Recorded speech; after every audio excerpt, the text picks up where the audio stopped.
You didn't recognize me. Oh dear. Yeah, no, I didn't. I only got 6 screens up, so I should have everybody. Good. Will we have a quorum or the needed amount of people for item number 2? Yeah, first off, Alicia, I'd like to appoint Rick Chow to be a voting member. Okay. Yeah, because Joy is not participating today, so we have 5. And then when Sharon has to recuse herself, and if Tony is here, then Tony I'll appoint. So we have 5 for each item. Thank you. I see Tony here.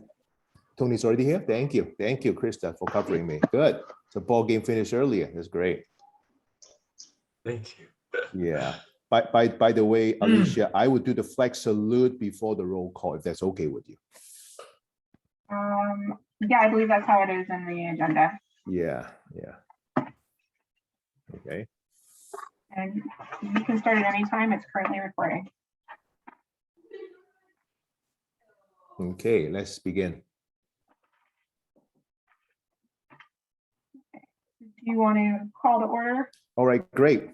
Oh, So now it's 7:03, so we'll begin the meeting. I want to welcome everybody to the San Marino Design Review Committee meeting.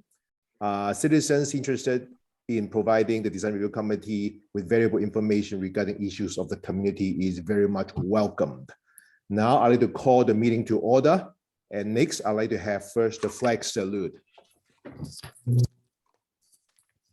I pledge allegiance to the flag to the flag of the United States of America and to the republic for which it one stands, nation under God, indivisible, with liberty and justice for all. Justice for all.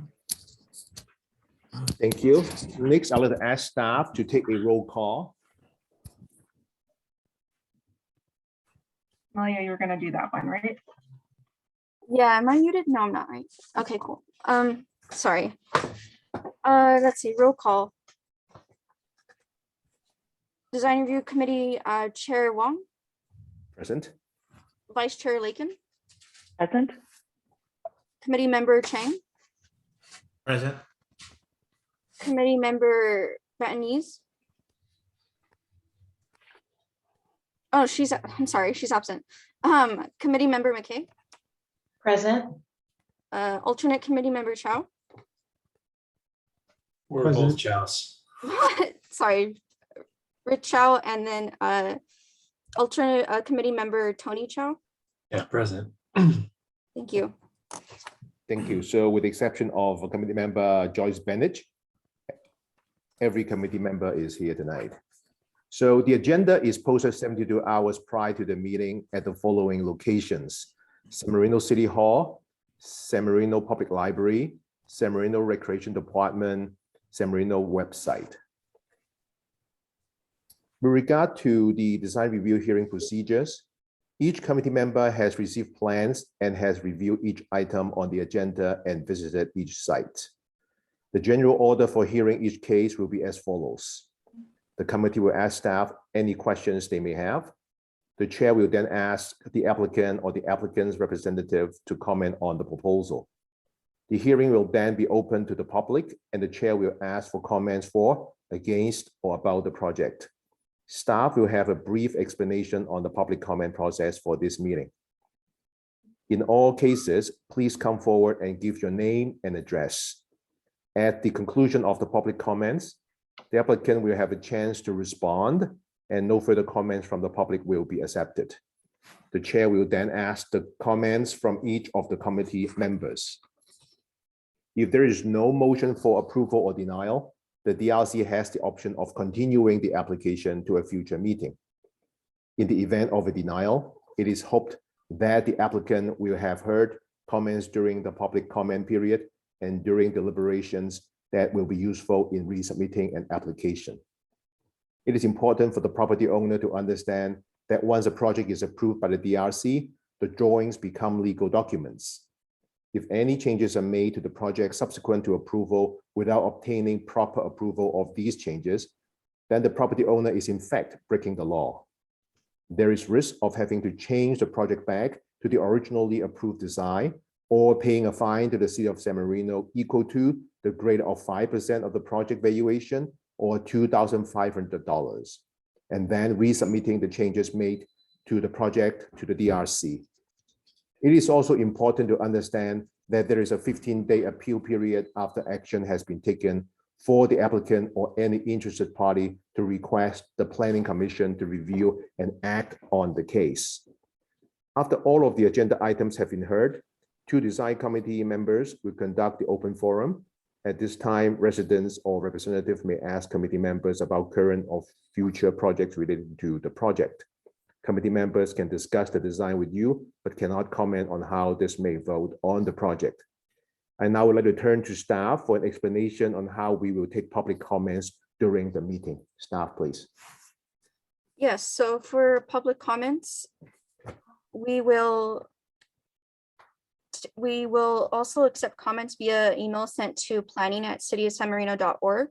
The email address is also found on the agenda. These will then be read into the record, and we must receive these emails before the public comment period for that particular item ends. The comments may be summarized if necessary to limit under 3 minutes. We will then ask for comments from our Zoom participants. When we ask for your public comments via Zoom, there are 2 ways you can let us know you would like to speak. First, you can use the raise hand feature, which is a button that is found by clicking on the participants and then clicking on raise hand at the bottom right side of the screen. Please do not use this feature until we have asked for public comment, or else we may not see it or know which item you're asking to speak on. As a second option, you can send a message using the chat box saying you would like to speak on this particular agenda item. Comments will be accepted only at the end of the public comment period for that item. Thank you, staff. Let us start with item number 1 tonight, design review case number DR 21-62 at 1045 Roanoke Road, San Marino. Staff report, please. Yes, so the applicant is proposing to extend approximately a 6-foot tall concrete CMU wall with stucco finish facing the alley at the rear of the property line on approximately 18,284 square foot lot, improved with a single family home in the R1 zone in Area District 5. The proposed CMU wall with the stucco finish measures approximately 34.5 feet across and 6 feet tall at its highest point. Thank you. Next, any question from the committee to staff, please? I do have a couple of questions. Okay, alternate member Rick Chow, please. Thank you, Chair. Looking for clarification. First one is reasonably minor, but I don't know if it needs to be noted accordingly. If we go to attachment number 1, I see it in maybe 1 or 2 places. Attachment number 1 on the top, below the address site map, says proposed addition to south property to match existing wall. And this is really the north side of the property. So do we need to word this a little bit differently to make sure nobody gets confused? Yes, you're correct. This is the the north side of the property, and I believe it was mixed up, meaning the rear of the property line instead of the south. Yeah, but we can't just always note south on any rear side of the property. So that is on one page. I see also on the, scroll down 2 more pages, the schematic of existing south property. Same thing here. So I would just kind of call it out, ask staff to make a note to reflect to kind of, also on the next page too. So anyway, that's the first thing. Then my second question is that did the applicant present any tree protection plans?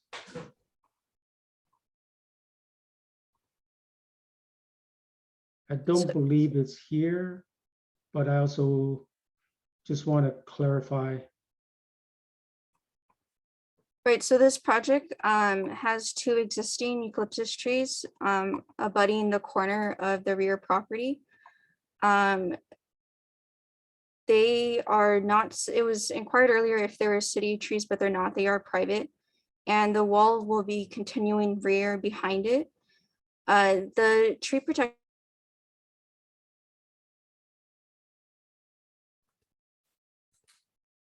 Hello, I'm losing the audio from Camilla. I lost the audio too. She's actually appearing frozen on screen. I think that it's frozen. It looks like Right. it. So let me see if I need can to answer log the in. question. Yeah, she might need to log in and log back out. The question was, is there a tree protection zone? I don't believe one has been proposed. I think it's a good question for the applicant, as I don't believe an arborist report was submitted for this. Okay, those are my 2 questions. Thank you, Chair. Thank you, Ray. And committee member Ray Chan, you have a question? Yes, I do have a simple one.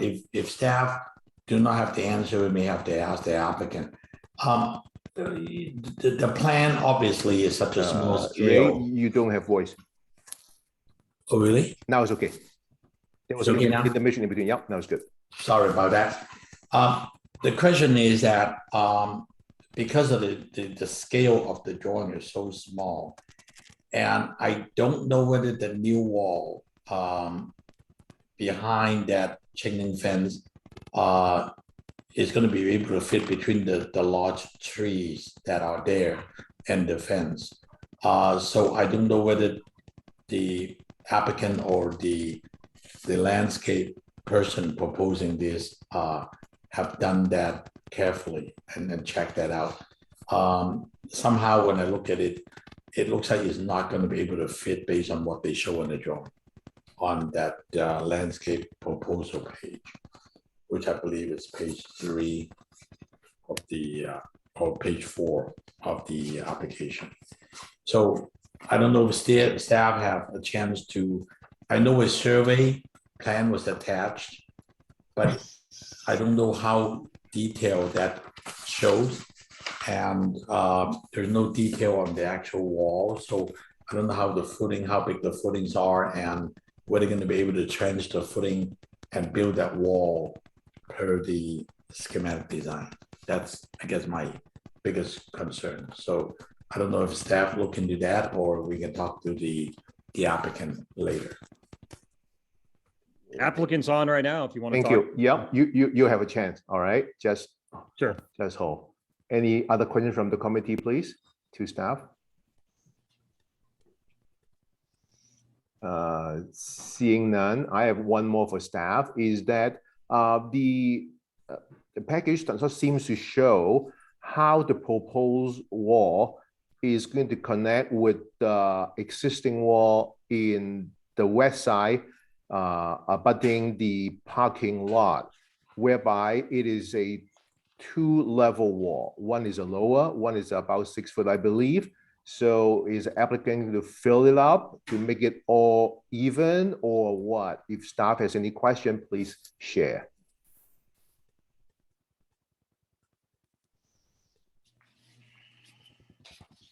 Alicia or Camelia, so I see Camelia is on now, right, as the Okay. cedar. Are you able to talk to that? Hi, can you hear me? yes. Hi. Yeah, sorry. Got internet disconnected. So yes, correct. The plans do not show how, so the wall abutting the parking lot is 2-tiered. It goes from 6 feet to slightly below. It will connect at the corner, but it's not indicated if it's going to be connected to another 6 feet or if it's going to be connected to the existing, let's say 4 feet tall wall. It's just going to connect in general. Okay, great. All right, so we'll. I have one committee- question then. Yes, please, Vice Chair Lee Kon. Thank you. Does that existing wall to the west, the side wall, I guess, for the parking lot, is that the church parking lot wall, or does that wall belong to the applicant?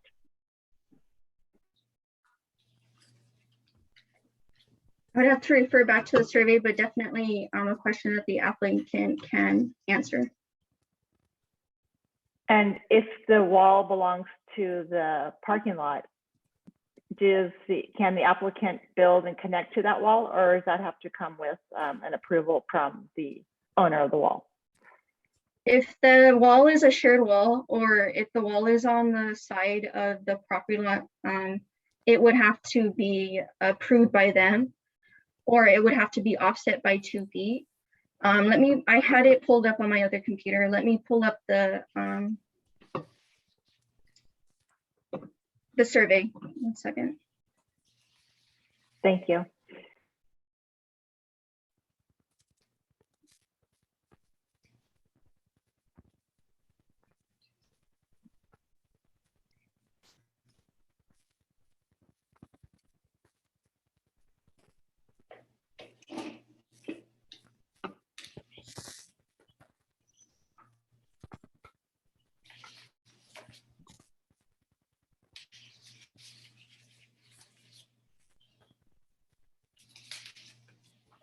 Okay, I'm pulling it up right now. You want to share screen? Let me share this thing.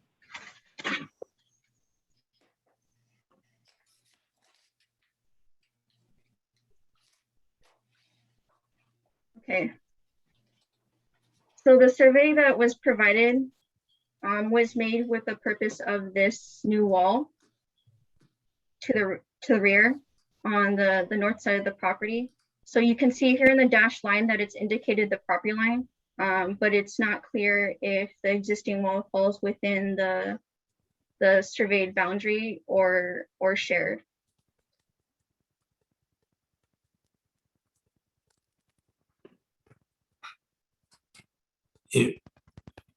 Chair, if I may ask, why she had it on the screen now, if I may ask a question to staff. Please go ahead. This is supposed to be performed by a surveyor. Cowland Engineering did it, but I am very surprised to see a survey map showing something so incomplete. It doesn't show it shows the property line wall, but it does not show the dimension between the property line wall to the proposed wall. So we have no idea how that work comes together. And then it does not show the adjacent properties 2-step wall. I don't know whether that wall falls into the proposed lot 46 R1 zone, or it falls onto the commercial side. And the connection that you asked earlier between the proposed wall and the existing wall, that area is basically open at this time. And also the 2 major mature trees were not shown on this survey map, which make it almost impossible to know where the wall goes. And then the existing chain link fence wall does not show on the drawing. So it is so schematic that it will leave a lot of questions when they come time to construction, if we approve that, and that could create some pretty big problem later. And that is my observation from this survey map. So I don't know whether staff have any additional information that can answer those questions for me. The only information I can add to that is I know that this map is quite small, but on the top left, you have these 2 lines and the text is hard to read, but it does indicate the 2 trees locations right there. It does or it does not? It does. It says trees. You have to zoom in very closely. Are we able to zoom in? Are we able to get it max? I'm actually looking at the picture. I went there myself and I took a picture, and that tree is almost smack against that wall, the second one, the easterly one, smack against the chain link fence. And there is no way that you can put that 6-inch wall with the footing in between the tree foundation and the fence, unless they relocate the chain link fence get relocated further south. So maybe we can ask the applicant later, but this drawing is by no means showing what anybody can build based on this drawing. With no dimension, with 2 lines, and with four lines with indication, and this is no way to close to being a survey plan.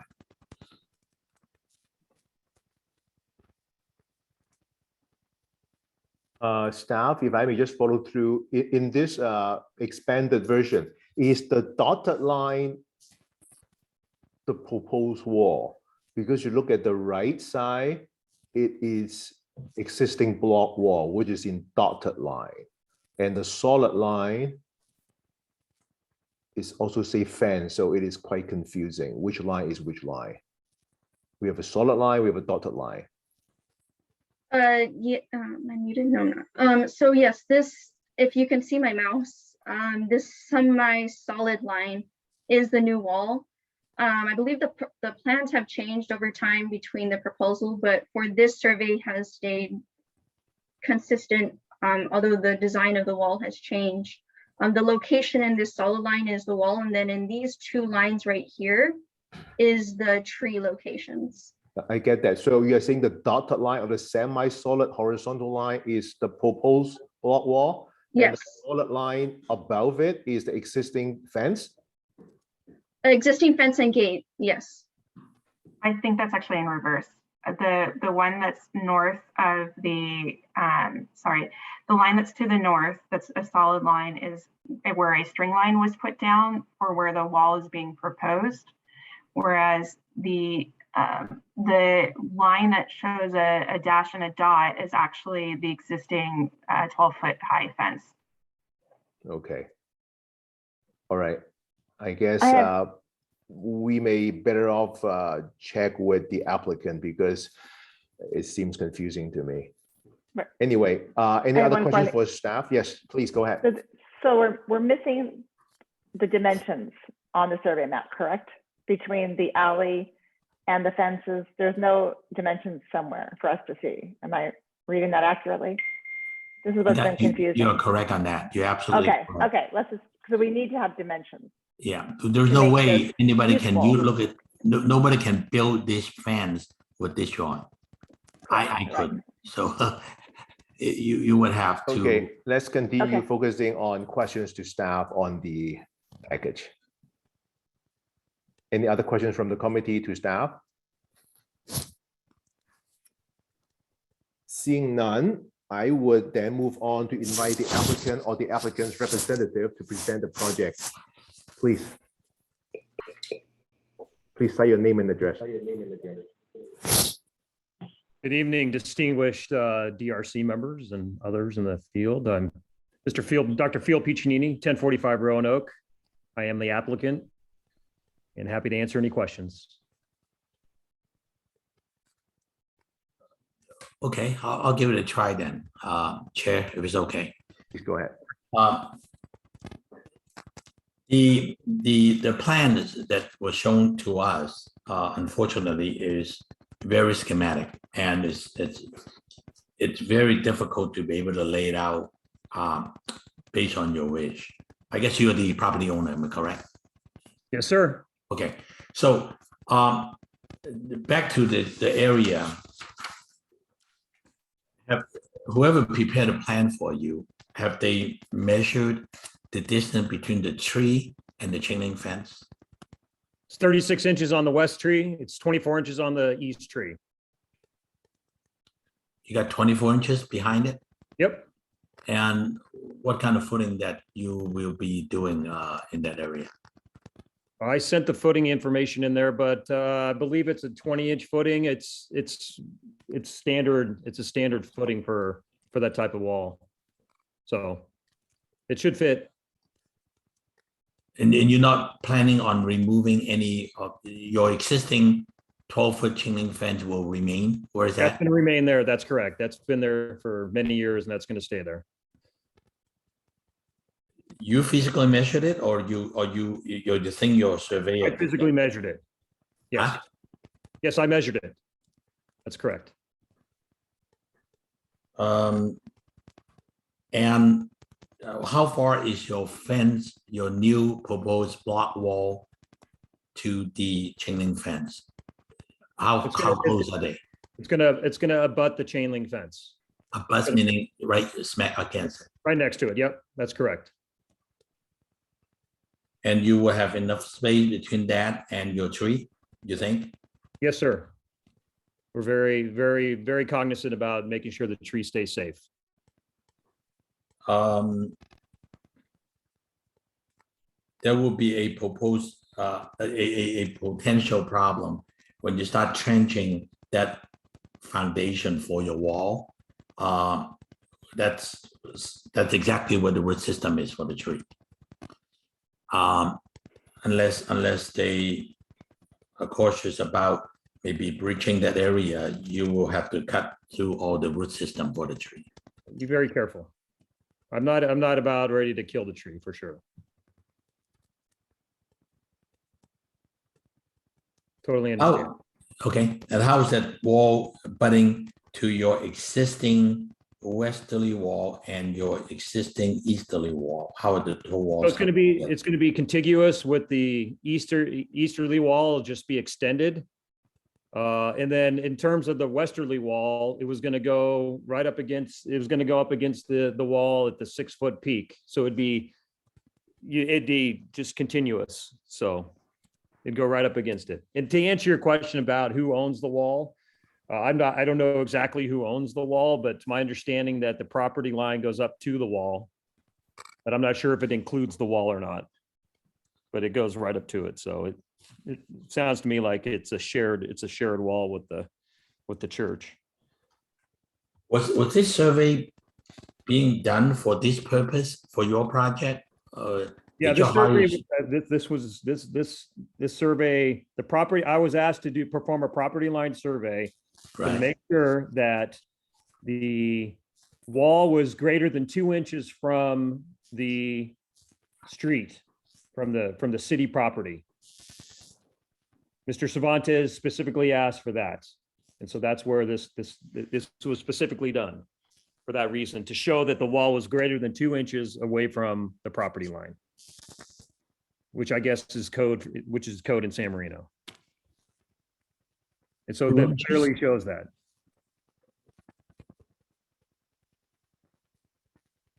Well, maybe staff can qualify that. I don't know of the 2 inches. Usually it's the 18 inches what they want for the landscape area. But if you, Well, it's greater than 5 feet on the west side and 3 feet on the east side. And then if you actually look at my existing wall, it's only 6 inches from the property line anyway. So it's even further back. It's gonna be a little bit further back. If you can see that line is in a diagonal. So it's the wall's gonna go down the diagonal line right in front of the chain link fence. well, here's what I guess my biggest concern is that when you connect that 2 points, 1 point is from your existing easterly wall. Yep. Are you extending in the same plane with the wall, or you making that as point A and then connecting to the 2-tier westerly wall as point B? Yes. So point A on the east is going to have it'll have like a 1 brick jog. I don't know if you can see, it'll come in and then make a little jog. So there'll be, in order to connect it, it's not going to be completely, I can't take that wall completely across because that portion of my property is at a diagonal, right? But I want to make it look so I can actually keep a flower bed in front of that. I mean, I could take that wall all the way across and put the trees behind the wall, but I want to make a nice flower bed there. So it looks nice for all the folks that drive by, and put some shrubbery and some greenery in there. So it actually looks nice and cleans it up a lot, because it's definitely an eyesore right now. And it has been an eyesore for a long time. So. No, I understand. I mean, it can definitely use some improvement, but I just want to make sure that the improvement will come out correctly and come out right. So basically, it's not going to be a straight wall. It's going to be in an angle where the connection point A is. Yes. And then point B will be where the second connection. Yes, sir. And you have two trees in between that you need to kind of get that straight line and then get the tree so that the trees are away from your 6 right. inches near wall. And I Right. and somebody has already checked all this for you, or you check it yourself? In term, check, be more specific about what you're asking. I'm asking you as to whether they have done the layout, the preliminary layout, using as point A to point B, run the straight line there and see Yeah. how they intercept with the trees. Yeah, that, I did that myself. You did That's it correct. yourself. That's correct. Are you planning on building the wall yourself or is somebody else? I have somebody who's licensed to build a wall. This meeting is being recorded. Yeah, I have somebody who's gonna build a wall. I'm not gonna do the construction myself. And that, and they're gonna do a further plan, or this is the plan that you're gonna use? It's the plan we're gonna use. Okay, then, fine. Has that somebody building the wall for you look at this plan? Of course. And they know how to do it? Yes, sir. 100%. So I'm very confident in their ability to put the wall up. Well, I guess my biggest question is the foundation size. There's a plan that shows the connection between the 2 point A and point B and the correct placement of the trees so that the committee would understand where the tree, how far is it from the proposed wall, and how far is it between the wall and the fence, and how much property line setback from the wall to the property line. And none of those information are on these plans. So it will be difficult for that person to build it for you without those information. Okay. Okay, any other questions for the applicant? Yes, can I follow up with a few? Please, Rick Chow. Thank you. I have maybe about 3-4 questions to the applicant, and some that have been discussed a little bit. So I think I feel confident that I understand applicant's plan. I must say that I also struggled with the information or lacking of information, but I see the plan, and I think I understand it. Visit the site, and that wall extension is going to be at an angle and all that.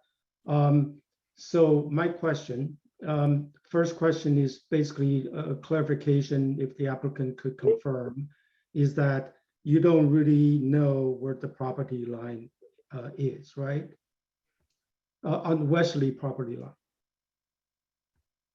It goes all the way up to the wall.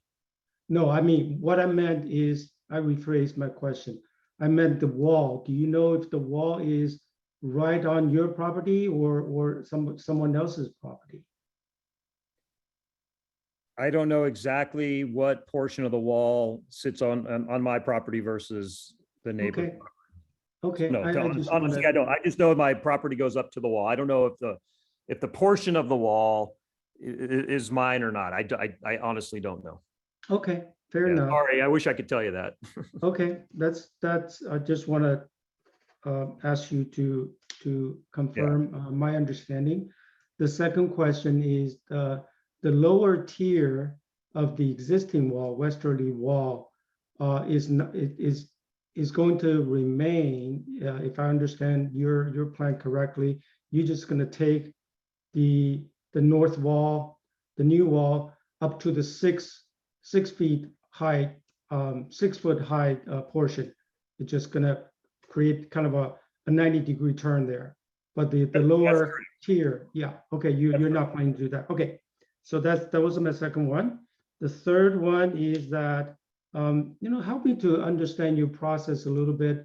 I think you seem very confident, but if you could just explain that about the trees, because normally, as you know, when you build and you dig, you build a 6 foot tall wall there, a brick wall. It's gonna affect the roots there. So why didn't you think about bringing in a professional arborist to kind of help you along, also to present a report? I appreciate that. And I can tell you that this project, the cost of this project has ballooned significantly to the point where the reports that you guys have asked me for have far outstripped the cost of the wall. The property line alone survey is the cost of the wall. And I did get an estimate for an arborist to come out, and it's cost prohibitive. Listen, I'm just trying to build a privacy wall to keep people from seeing into my family's house and watching, and what should be a pretty straightforward, if this wall was on the side, we wouldn't even be having this discussion. The only reason why we're at the design review is because I have an alleyway behind my house. And so I'm not trying, I totally understand where you're coming from. And again, I've been a resident of San Marino for over 14 years. And so I completely know and appreciate and will do everything I can to protect the trees. Now, if we have to cut roots, there's ways of doing that. And it's straight cuts with sharp, instruments. It's not chopping. It's not, bludgeoning the root system. There's ways to protect the roots. Those are things that I'm willing to oversee and make sure that those trees are protected. Now, having said that, I can't guarantee, nor I don't think an arborist could guarantee if a tree would survive. Hopefully it would. But there are laws on the books too, that if my construction kills a tree, then you guys have the right to come back to me and find me to do that. So, I don't want that to happen. I'm just saying, and I don't want to use that as an excuse, but I'm just saying that there are protections already in place that like I said, this has already become extremely, I'm already like knee deep into this thing. And it's becoming a significant burden. But anyways, I'm happy to entertain further questions and try to get you guys. Thanks for your information. I think that's helpful, at least for me to understand where you're coming from. Sure. You have a beautiful home. That's very obvious, front and back in the yard. I have no doubt that you're trying to do the best thing, but from our point of view, there's certain questions that we need to certainly seek your help for clarification. Sure. Those are my questions. Thank you, Chair. Oh, thank you. I have a question. Vice Chair Lee-Kang, go ahead. Thank you. Thank you. Hi, thank you. The chain link fence that's existing on both sides, right? It's facing the west side and the north. It's along the north and along the west, correct?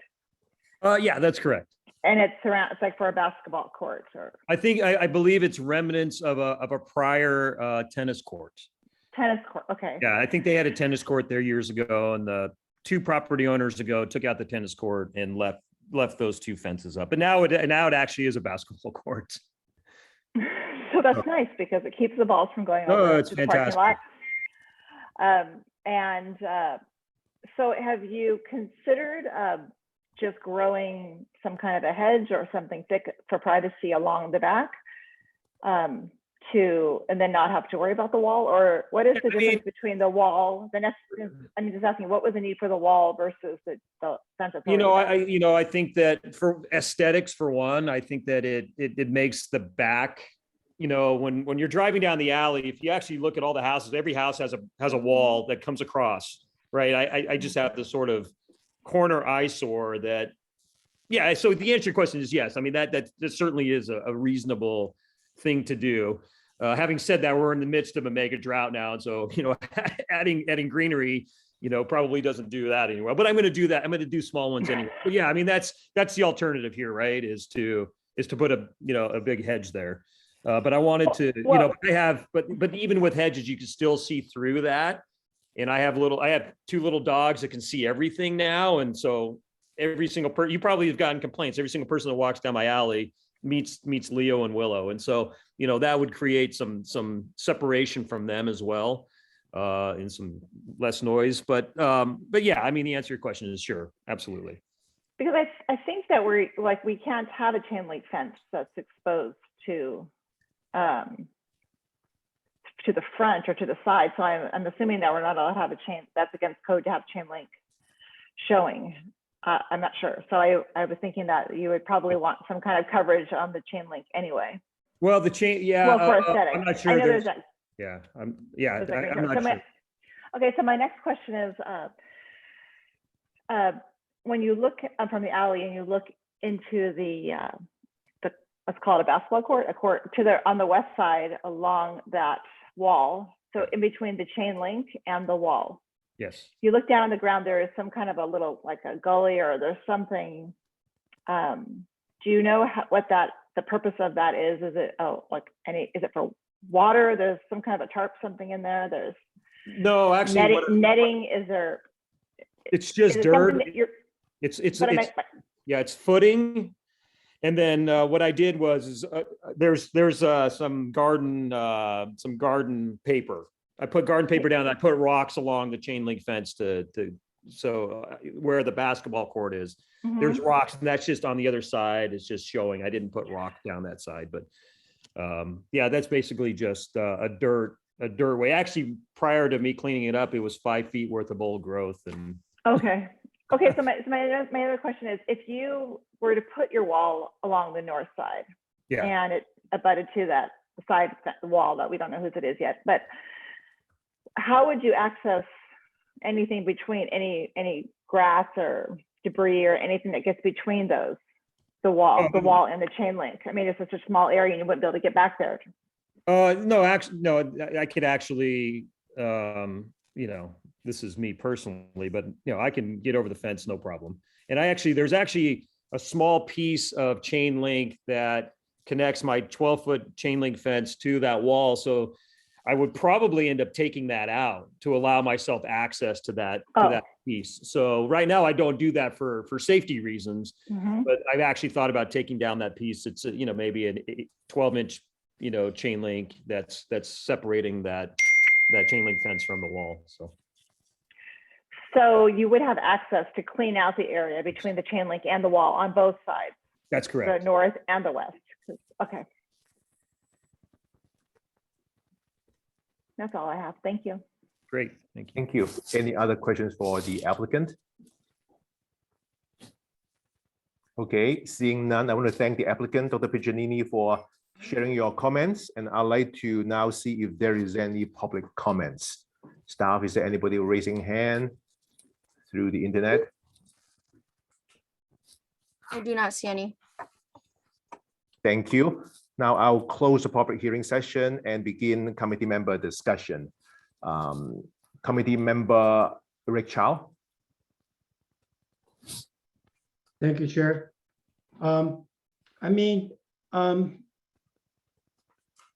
My initial reaction is I think this is a good project. I can see the need for it, and also I think it'll improve the look. Where I can't really support this project is just, for me, the most important factor would be the lack of tree protection. And I definitely understand the cost issue, and I don't know if there is a way to get around that. The survey, I think is needed. However, given the nature of this project, I can pretty much see what the applicant has in mind. If the wall has been there for before the applicant moved in 14 years ago, the westerly side wall is probably not going to create any future dispute. I don't know that, but a survey would be very helpful. I think it should be done. But again, just reflecting to the cost. But where I really kind of doubt about this project, unfortunately, is just the health of the trees. So my comment is also maybe a question for the for the applicant to think about is, I mean, the setup in your backyard, in the applicant's backyard, it's a nice, very nice basketball court, looks like a tennis court. I mean, you look in, because currently you can see through. For privacy, why don't, maybe there's an option to make it just like those kind of covered tennis court fence, like with instead of see-through, you have this opaque material, which you see at many very high-end tennis courts. Of course, you windproof it by certain solutions. But that's just an observation. It's not really a recommendation. So I think those are my the tree plan, lack of the tree, the protection plan is really a concern for me. Thank you. Thank you. Alternate member Tony Chow. Yeah, I see the need, and I actually think this is a pretty good solution. My only issue is really just what we be approving on that joint, that kind of corner. There's no. I read through the description of the project, and with that and the attachments, I'm just not sure that there's clarity. So that's really my only hesitation on this one. Thank you. Committee member Raymond Chan. Sorry about that. I guess I was my concern earlier. If the property owner said that the survey already cost him as much as the wall, I really have a big problem with this surveyor. For somebody as a professional to give him what he's got showing us on the survey map, we're not showing the westerly wall and where that property line falls and how that wall relationship to the property line, and come up with a without any dimension between the property line and the fence and the 12-foot fence. I have a big problem with that because it doesn't show, and then without showing the tree, the exact location of the tree and the size of the tree, and how that new wall goes. The surveyor has not done him a good job. I think first of all, the project has merit, and I have no problem supporting the concept. But this thing, unless the owner have all these things worked out with the constructing people and have all those answered, all this question answered, this could turn into a much worse situation than we can expect at the end of the day. So my read is that I can support the project only provided that the surveyor go back and do the homework and do it right. And then so we understand. Another question I have is that it's easy to make a note that, well, all finish of the wall to match existing. First of all, I don't know the exact block. Are those 6x6 by 18 blocks they plan on using? Are they going to stucco the front and the back side? If they stucco the back side physically, depends on how much distance between the chain link fence and the block wall, they may not physically be able to stucco that back wall anyway. So none of these things has been thought out and or considered on the plan. So we are basically looking at a concept without any of the hard construction details to understand how it's going to be built. And we have no way of knowing at the end of the day how far is between the chain link fence to the finished face of the wall. Can a person each can go in there and clean up or do the stucco work? Not until we got that worked out, I would have a problem approving it the way it is. So that would be my read for now. Thank you. Vice Chair Lee Kon. Hi, thank you. I could support it as far as the aesthetics. I think it's compatible with the alleyway and with the home itself. So design-wise, I have no problem with it. But again, like my other committee members have expressed, the lack of dimensions on the survey put us in a precarious situation that if we were to approve something, we can't guarantee that it's going to work out. And I also would like the determination of that wall on the west to know if it is the church parking lot or if it sits on the property line. And I have seen in the permit files for other properties in general that there have been agreements set between neighbors where they both have agreed that the wall sits on the property on both properties, or it sits on that property line. So I just think to clear up that corner so that it doesn't come up later to be an issue. And the tree protection plan. I think those eucalyptus trees look a little, they look a little, maybe there's not very many leaves on them. They look kind of sad, like maybe Edison did some work on them to bring them down. I'm not sure. They don't look great, but I really think that trees are really necessary there. So I think that they're gonna have a hard time with that kind of construction of that wall. So I would prefer to see some kind of a tree protection plan. But besides those, the design wise, I think it's nice. And I understand why the applicant is looking for that kind of barrier. Thank you. Thank you. I believe we as a committee has consensus that the project has a lot of merits. It's a wonderful, beautiful property, especially from the front. And I salute the property owner for even beautifying it from the back, and all these corners and connections and whatnot details have been thought out. And the fact that there's a 10 approval all around from the neighborhood meant that the owner also communicate with the immediate neighborhood and make sure everybody likes the concept. And I personally also like how a rendering was done in about the flower beds and whatnot to be put in front of the proposed block wall. So all these are very, very good. But I have also seen other projects that footing would have to be dug really close to mature trees.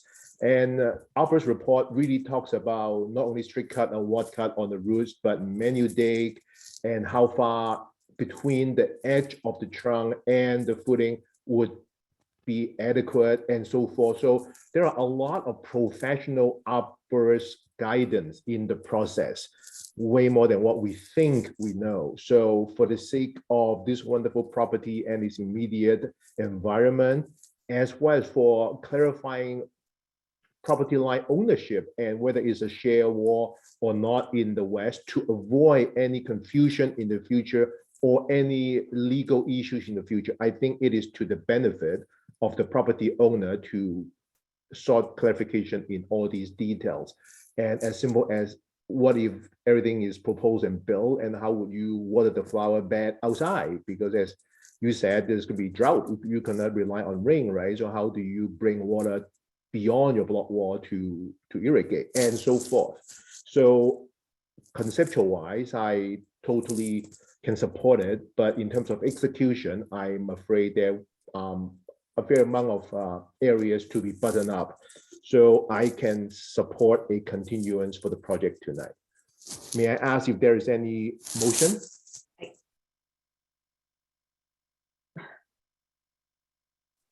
Anybody want to bring a motion, please? I think you forgot to call on me, Chair. Oh, sorry. And please, Committee Member McKay, go ahead.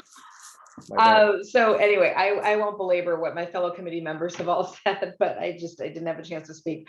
I see the need for the project, and you have a very beautiful property, and the need for privacy is paramount with a family, and especially since you have the property on the alley. So I won't belabor what my fellow committee members have said, but it would I think be appropriate for a continuance, just so that these measurements that are so crucial could be set forth. The plans simply don't reflect the details that the property owner has kindly provided to us tonight, and the explanations, those aren't set forth, and it also provides an opportunity to fix some of those erroneous designations that my fellow committee member noted. on the plans in terms of which view we were looking at. So I think it would be appropriate for continuance. Thank you. Thank you very much, Committee Member McKay.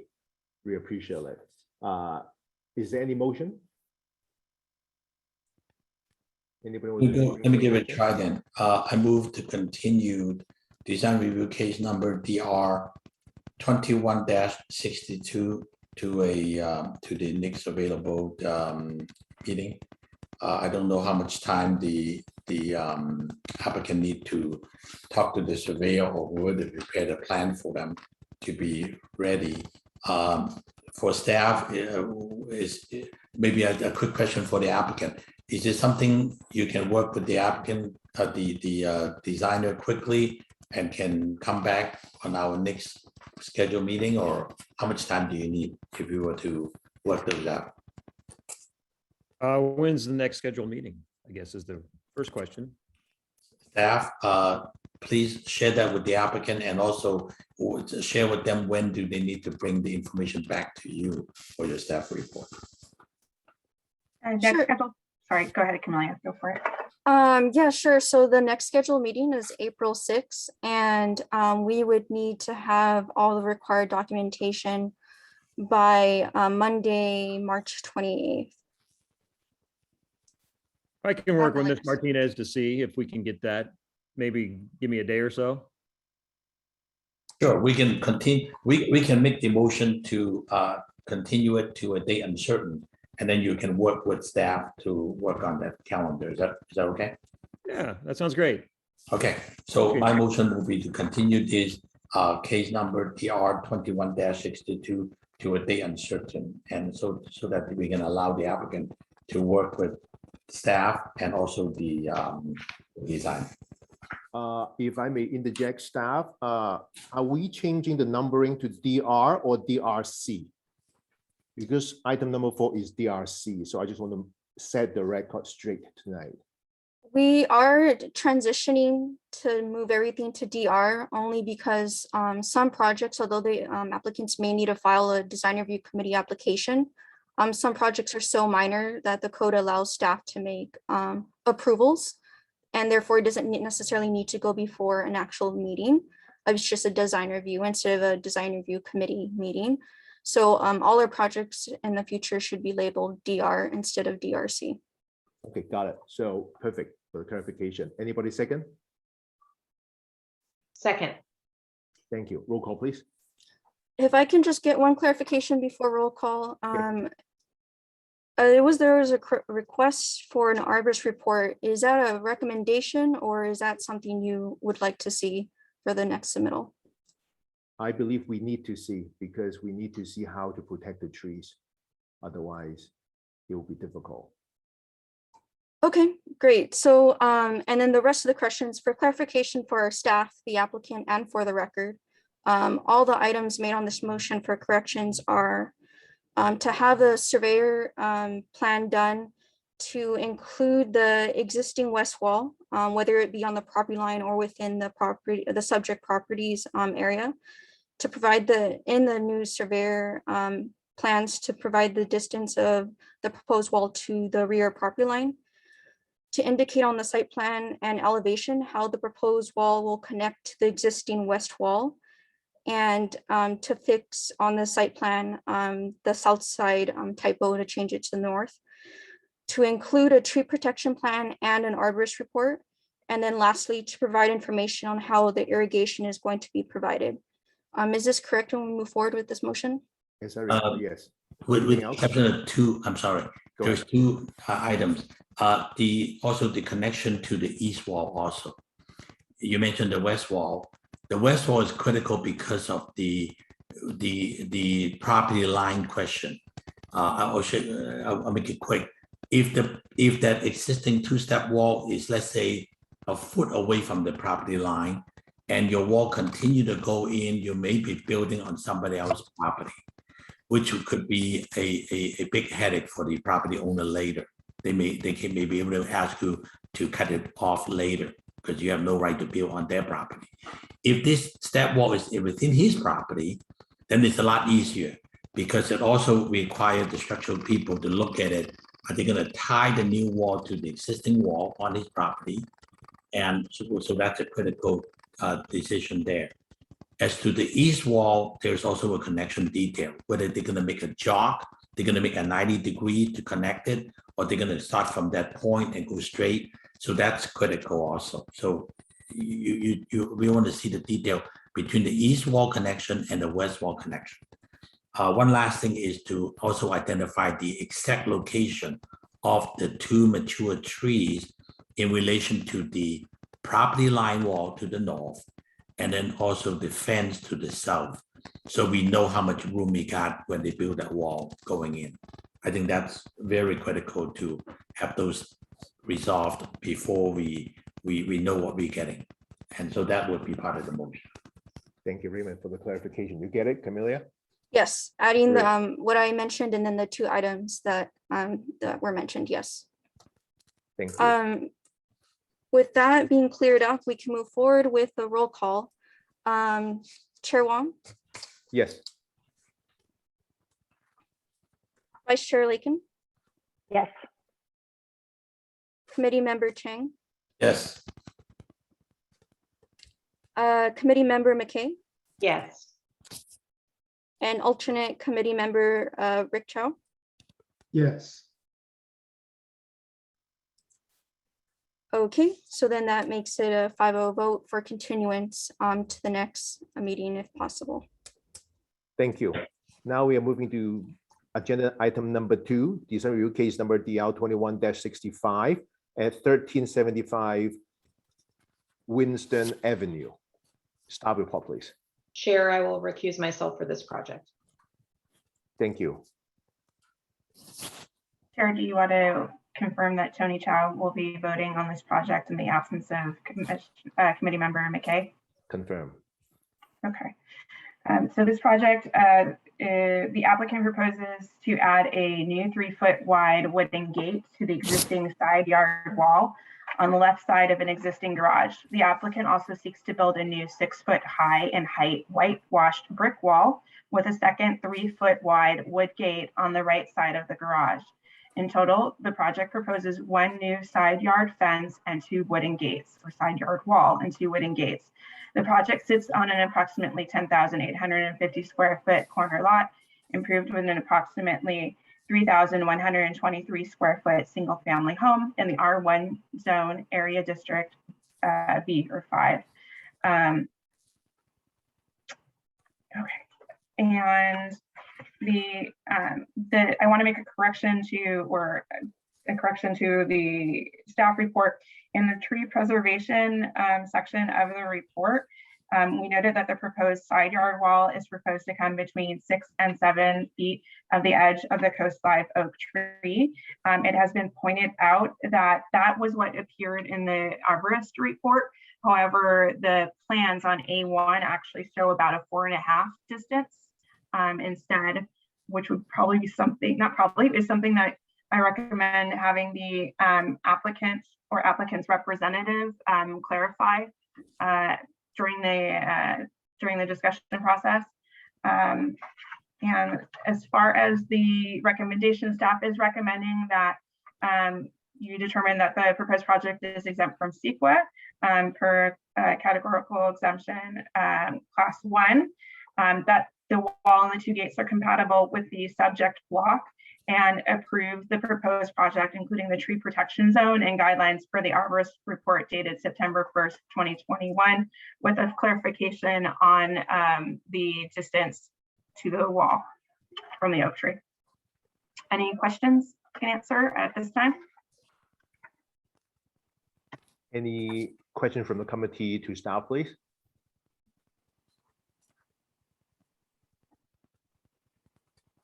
Seeing none, I'll now like to invite the applicant to present the project, please.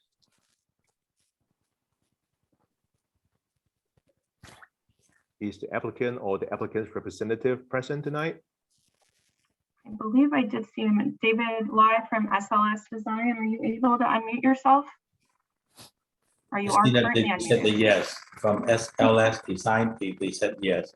Can you come on and then come to the microphone, please? Is Hello? my mic on? There we go. You guys hear me now? Yeah. Yes. Yes. Hi, can you my name please, is David with SLS Design. The address of our office is 1414 Fair Oaks Avenue in South Pasadena. I'm part of the design team for this project.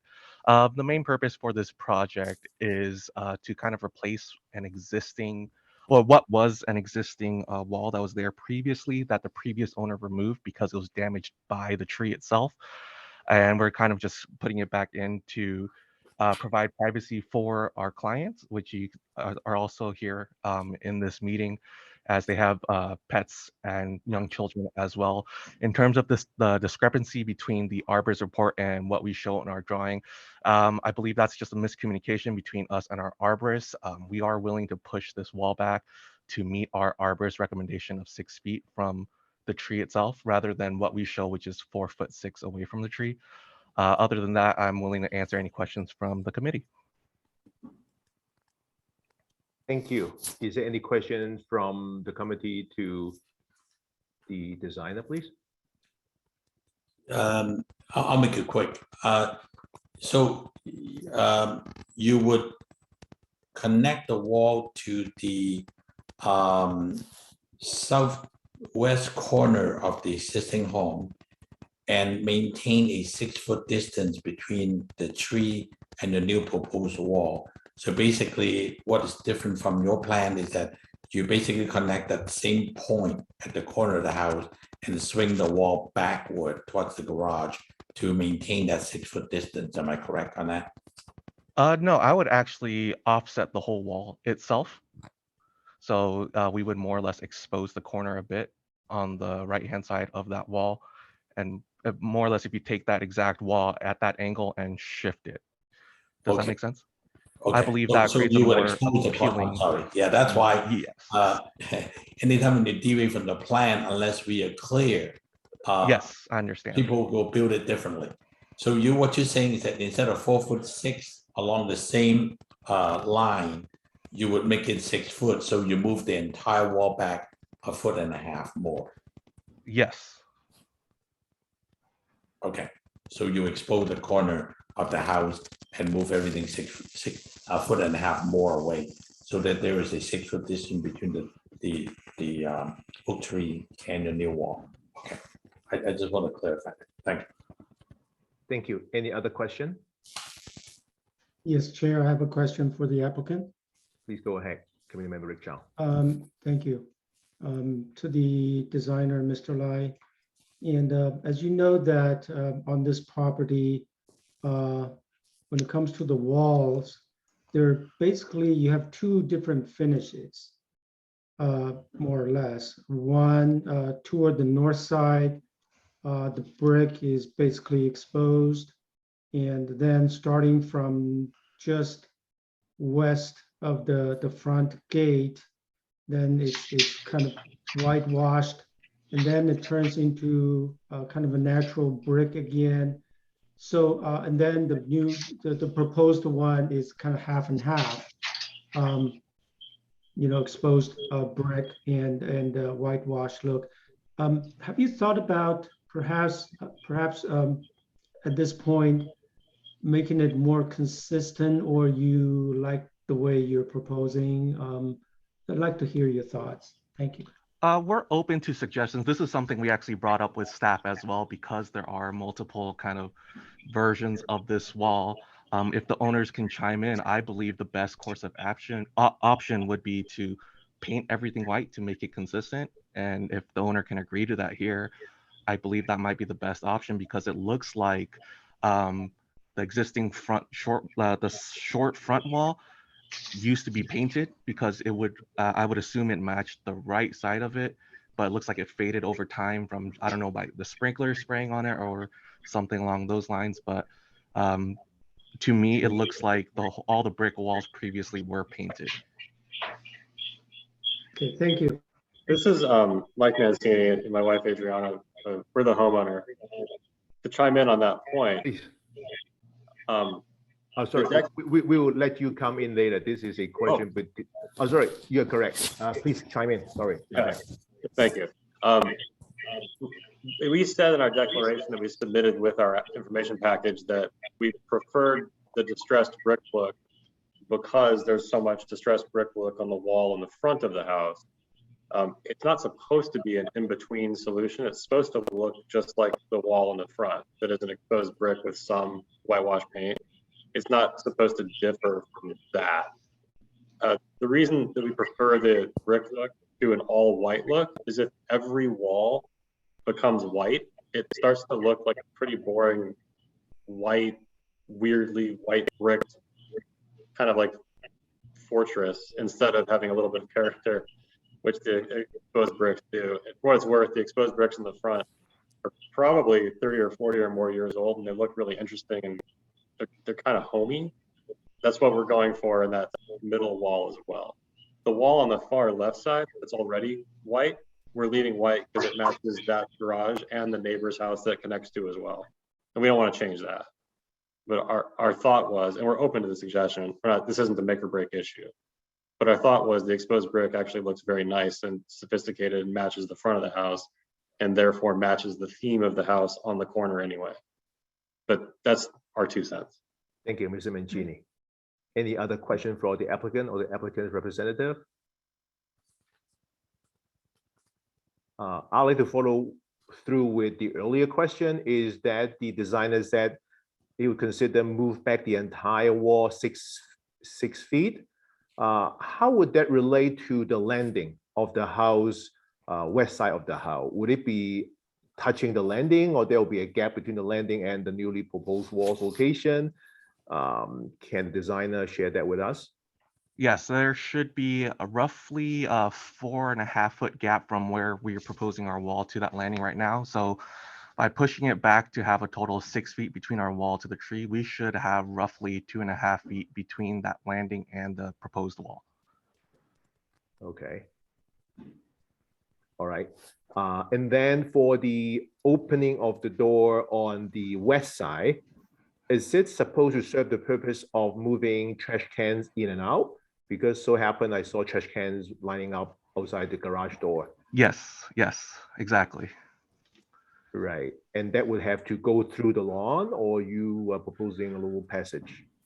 We're proposing a little passage. So if you look on our first sheet of drawing, you would see kind of like this sand and triangle hatch on it. So that is our proposed walkway from that opening, from that gate. Great. Thank you. Any other questions from the committee to the applicant? Yes, Vice Chair Laycon. Hi, thank you. Could you tell me, we were talking about that little area to bring out your trash cans between the garage and the neighbor's garage. Do you have any plans for landscaping that breaks up all that white from the garage to the next garage? Do you know what I'm saying? As of right now, there is no, I'm sorry. Just go ahead. Because as of right I'm now, assuming once, but I'm thinking once that wall is redone, you're gonna have to redo the wall, right? Because you're building the gate. You're gonna take. We would not need to completely redo the wall. We would actually be able to saw cut it and fit a gate in it. Okay. And so so you're saying like all those plants, like there's roses or things like that back there, are those all going to be removed? I'm curious. I'm thinking that if I thought maybe you'd have to build a new wall to get that gate in, ultimately, I just want to make sure that there's going to be landscaping in front of the wall so that it prevents so much of that hardscape white from the garage to this new wall to the next garage. So it's planning on staying landscaped, correct? Yeah. Yes. So the proposed door and walkway will only require us to remove one small portion of the landscaping that is currently there, the rose bushes. The plan will be eventually, after the wall is done, is to re-landscape the entire property. Obviously down after this wall is approved and built. But yes, those rose bushes will stay. The rose bushes that will not block that door will stay there. Okay. Thank you. Great. Any other questions from the committee? I have one more for the designer, is that you mentioned there was a wall earlier under the live oak tree, and that was destroyed. Obviously, the tree has very invasive root system, right? And now you're proposing block walls to be put up. This is not going to be CMUs, right? No rebars or nothing. So how would you ensure these 6 foot tall, newly, masonite brick walls would be sturdy, not to be affected by the tree system and so forth? And I'm very concerned about young kids in the area, pets and whatnot over time. Yeah, so we're looking to do a traditional kind of foundation for this wall. The idea at this point, and from our advice from our arborist, is to kind of cut, kind of not as much as possible, but like cut what we need. And at that point, generally speaking, it'll stop root growth towards that direction and hopefully force it down more than kind of up and out towards our wall. So that is kind of our plan to do it, just kind of with direction from our arborist. As you can see from our report, he had all these recommendations for it because it is such a large tree. And just with talking to him too, he doesn't expect too much of an issue because of how the tree itself is kind of leaning out and towards the street more than the inside. He actually doesn't expect much more issues with the root system. And just to know is the previous wall system that was there actually was right up next to the trunk. So what ended up happening was the trunk and the flare to the roots did most of the damage to the wall rather than like the root system itself. Great, thank you. Any other questions?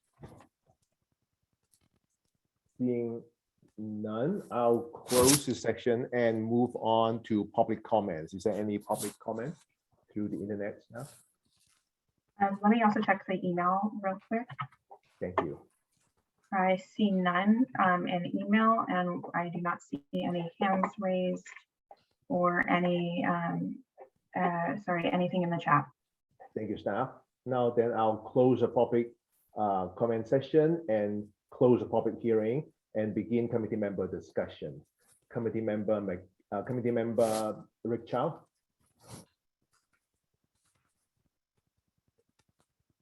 Thank you, Chair.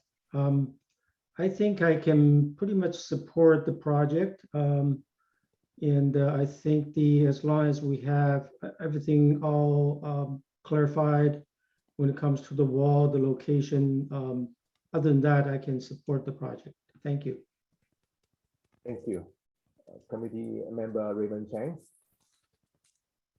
Yeah, this will be definitely an improvement to the property, and I'm sure it will serve the owner's needs. So I can support it with the understanding that we will move that 4 foot 6, 4.5 foot dimension to the 6 foot dimension, and then I can support it. Thank you. Also, committee member Tony Chow.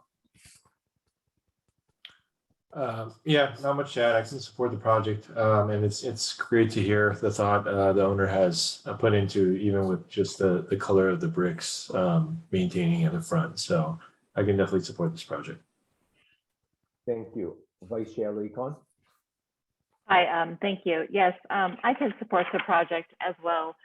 I find that it's, well, the project is very necessary due to safety, privacy, and code issues. And I live not within the legal neighborhood, but I do live in the neighborhood. And I watched the house, and I saw the wall come down from the previous owners, and some of the work they even did on that oak tree. So I really appreciate what the new owners are doing with the property to bring it back.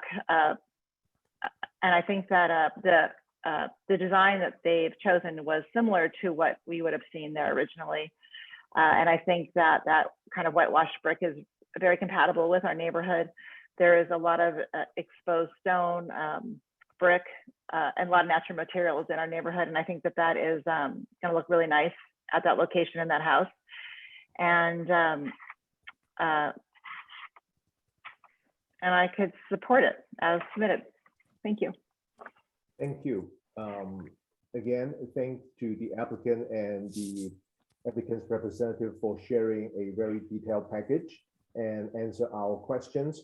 The fact that the applicant is willing to move the proposed wall back to 6 feet from the edge of the coast live oak tree make this very workable.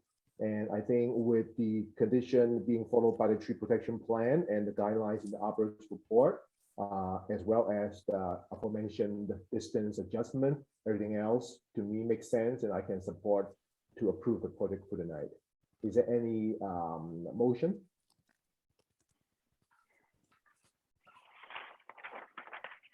I would motion to approve design review case number 21-65.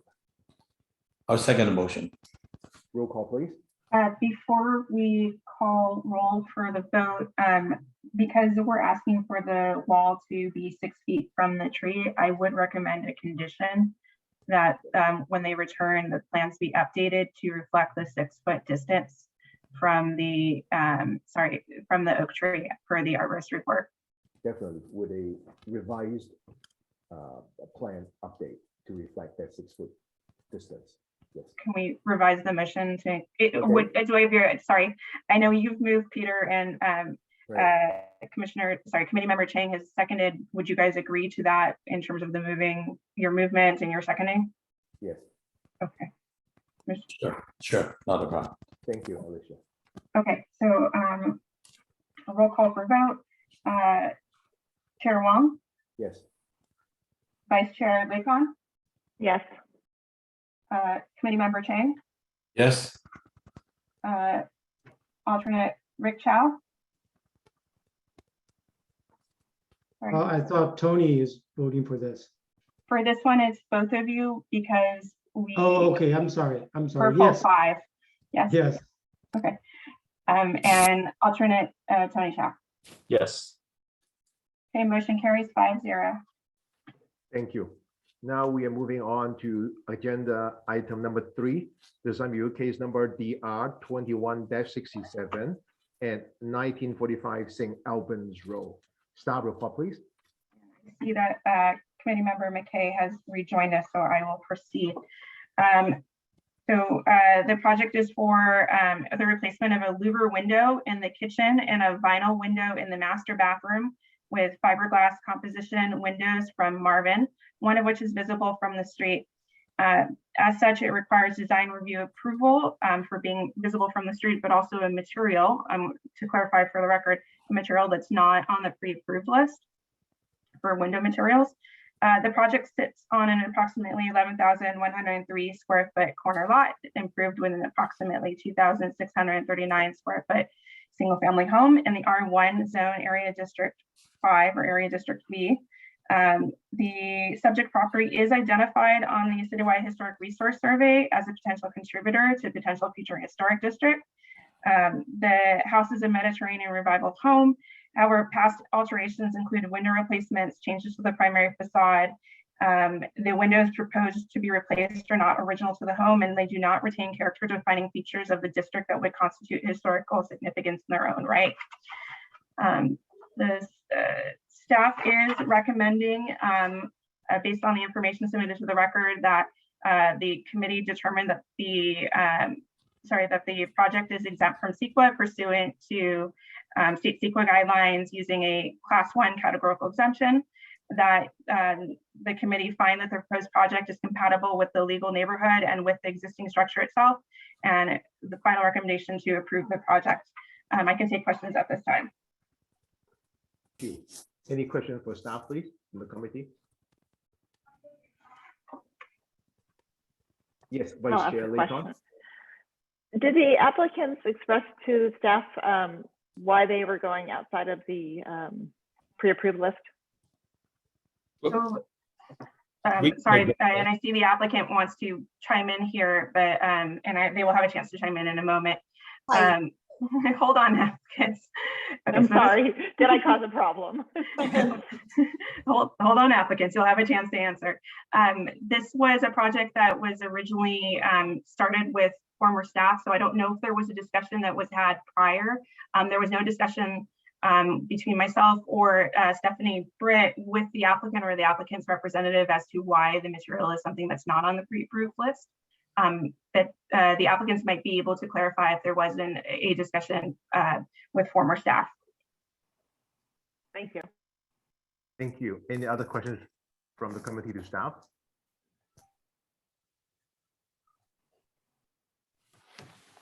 Seeing none, I'd like to invite the applicant or the applicant's representative to present the project to the committee. Thank you. Yeah, good evening. This is Ralph and Eleanor Basilio. We reside at 1945 St. Albans Road, and we're requesting permission to replace a window at the front of our house facing St. Albans. It's a kitchen window. The current window right now is a jalousie type window that was popular back in the middle of the 20th century.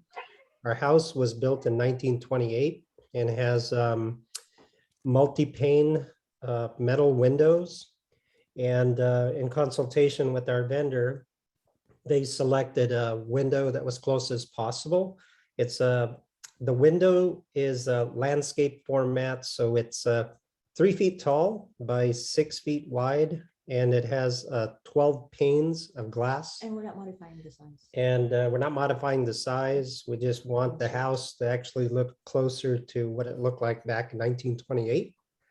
And the second window is in our master bath, and it's basically broken. We think it's back from the 1960s. And so we're replacing that window with something similar to the one that we'll be replacing, or it'll be similar to the one in the front of the house. Thank you. Okay, now let's see if there's any question from the committee to the applicant.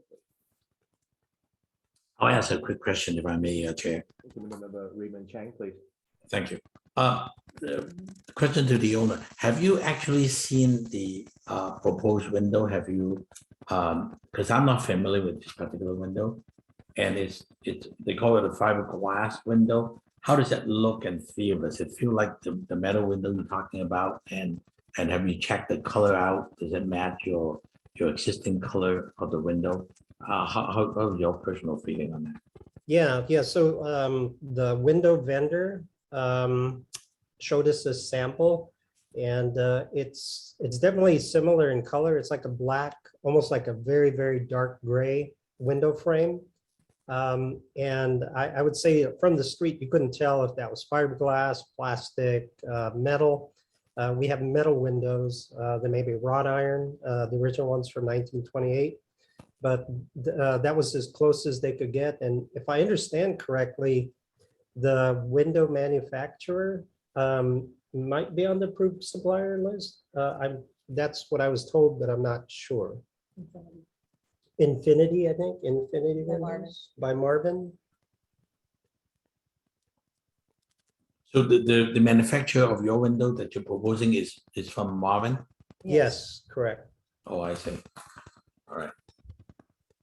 But you've seen the window and you feel comfortable about it, right? Yes, yeah. And to be honest, I'm sorry. Look better than the jalousie. Yeah, I was just gonna say that right now, this is a odd window, really odd, from the front of the street. So again, we just want the house to look more uniform and back to what it was in 1928 as a Spanish colonial revival home. So it's out of place. No, I understand that. And then the grill size that they specify is 7/8. It's very close to what you have now compared to the window grill. Yes, that's correct. Okay. That's all I have. Question. Thank you very much. Thank you. Any other questions? Vice Chair Lee. I have one question. When they replace the maybe it's a kitchen window, right now is it? I think it already is. Is it? You have the curved recessed window, the bullnose. The stucco is curved, correct, and it's recessed. And so when you change the window, it'll also be recessed. It would be placed the same way it is now.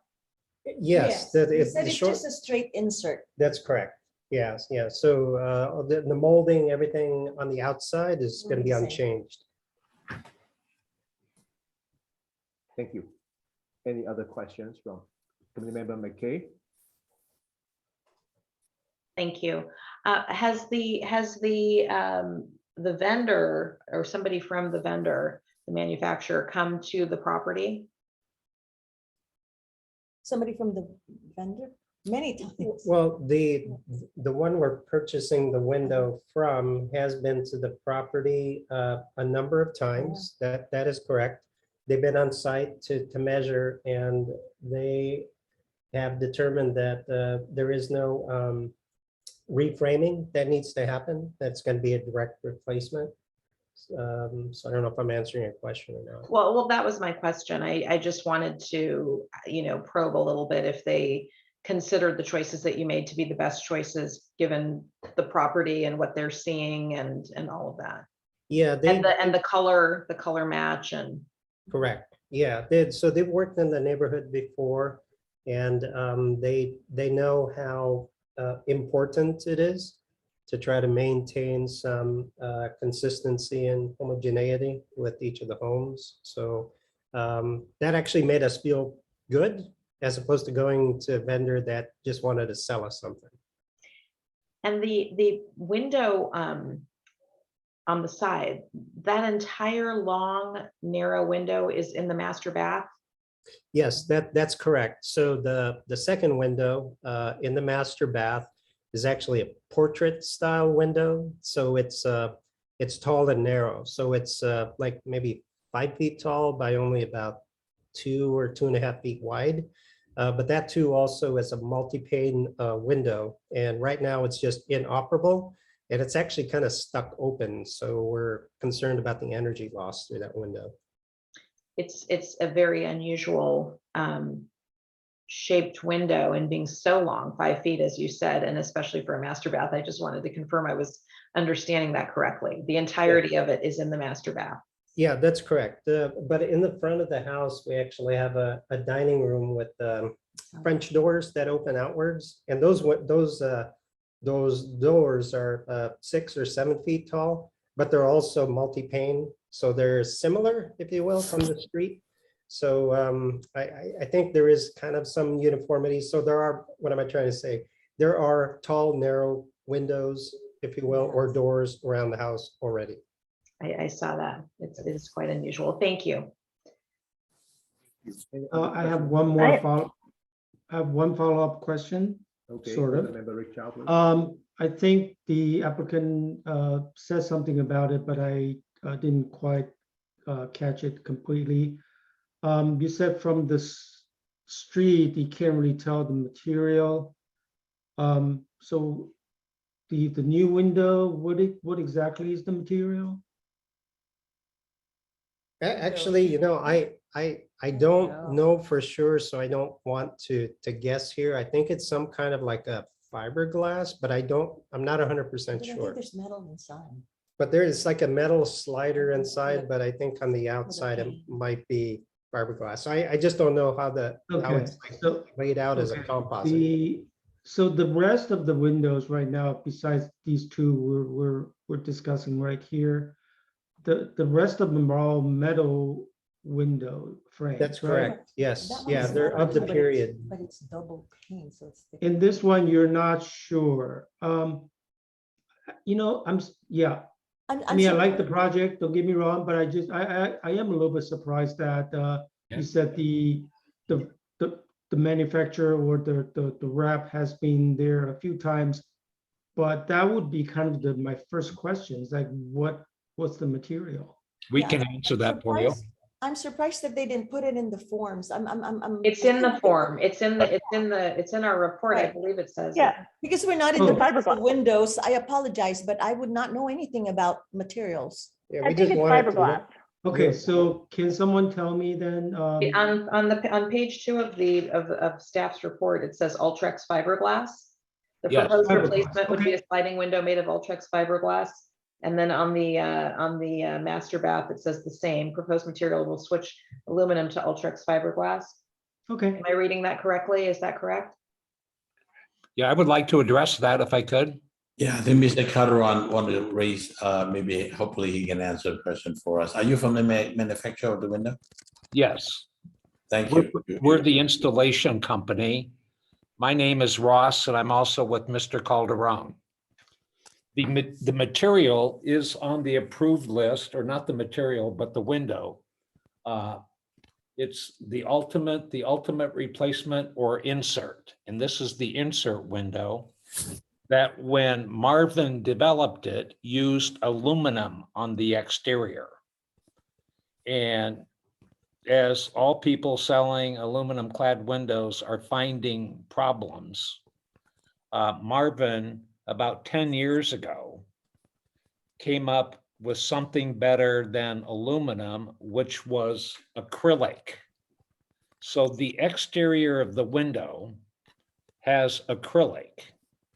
And the beauty of acrylic, it's like the old car from the 1920s that you find in a junkyard, the taillights. You go get one off of an old junk car and clean it up, and it looks like it's brand new because they never change color. The acrylic keeps it looking new, whatever color, in this case, black, forever. And so Marvin puts the acrylic over the inside or outside as well as the inside. The center of the window is a combination of wood and fiberglass. And they've come up with a term and patented a term called Ultrex. It's stronger than wood. It's stronger than, well, not stronger than aluminum, but as strong as aluminum. It's the best material for windows.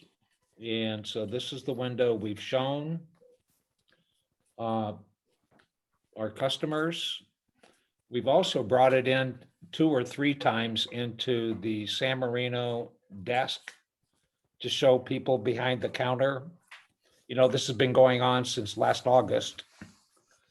And we go back to see them and schedule a meeting with you all on the design review committee, and no one knows anything about it because they're no longer there. But this is Marvin, you know, one of the top companies, and a window that they developed over the years, and it's the window they're most proud of. And we have a stack of other customers and orders in San Marino that are dying to get this window, but have been forced to get something with aluminum on the outside, which they really don't want. So we'd be happy. We were hoping we could meet you all in person to show you the window. We do have a window here that we can turn our camera to and show you what it looks like. Compared to about 15 years ago, I was the person who worked with the design review committee for months to get the renewal by Andersen window approved. I was with that company at that time. And it's 60% vinyl, which you don't allow in San Marino, vinyl windows, and 40% sawdust, which they now call Fibrex. And after several months of working with you folks on the design review committee, you approved it for us. And now there are a number of windows from Renewal by Andersen sold in your great community.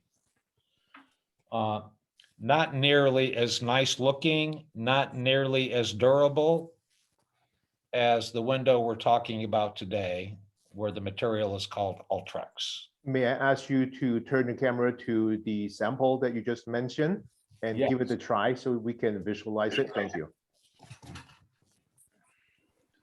Can you do that? Yeah, I'm doing it right now.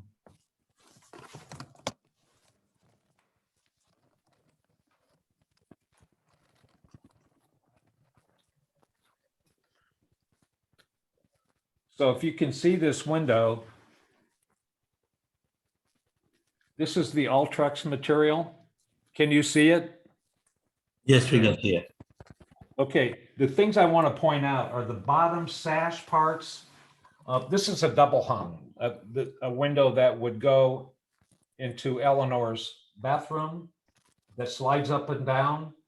These are the bottom rail of the top sash, the bottom rail of the bottom sash, made to exactly duplicate wood.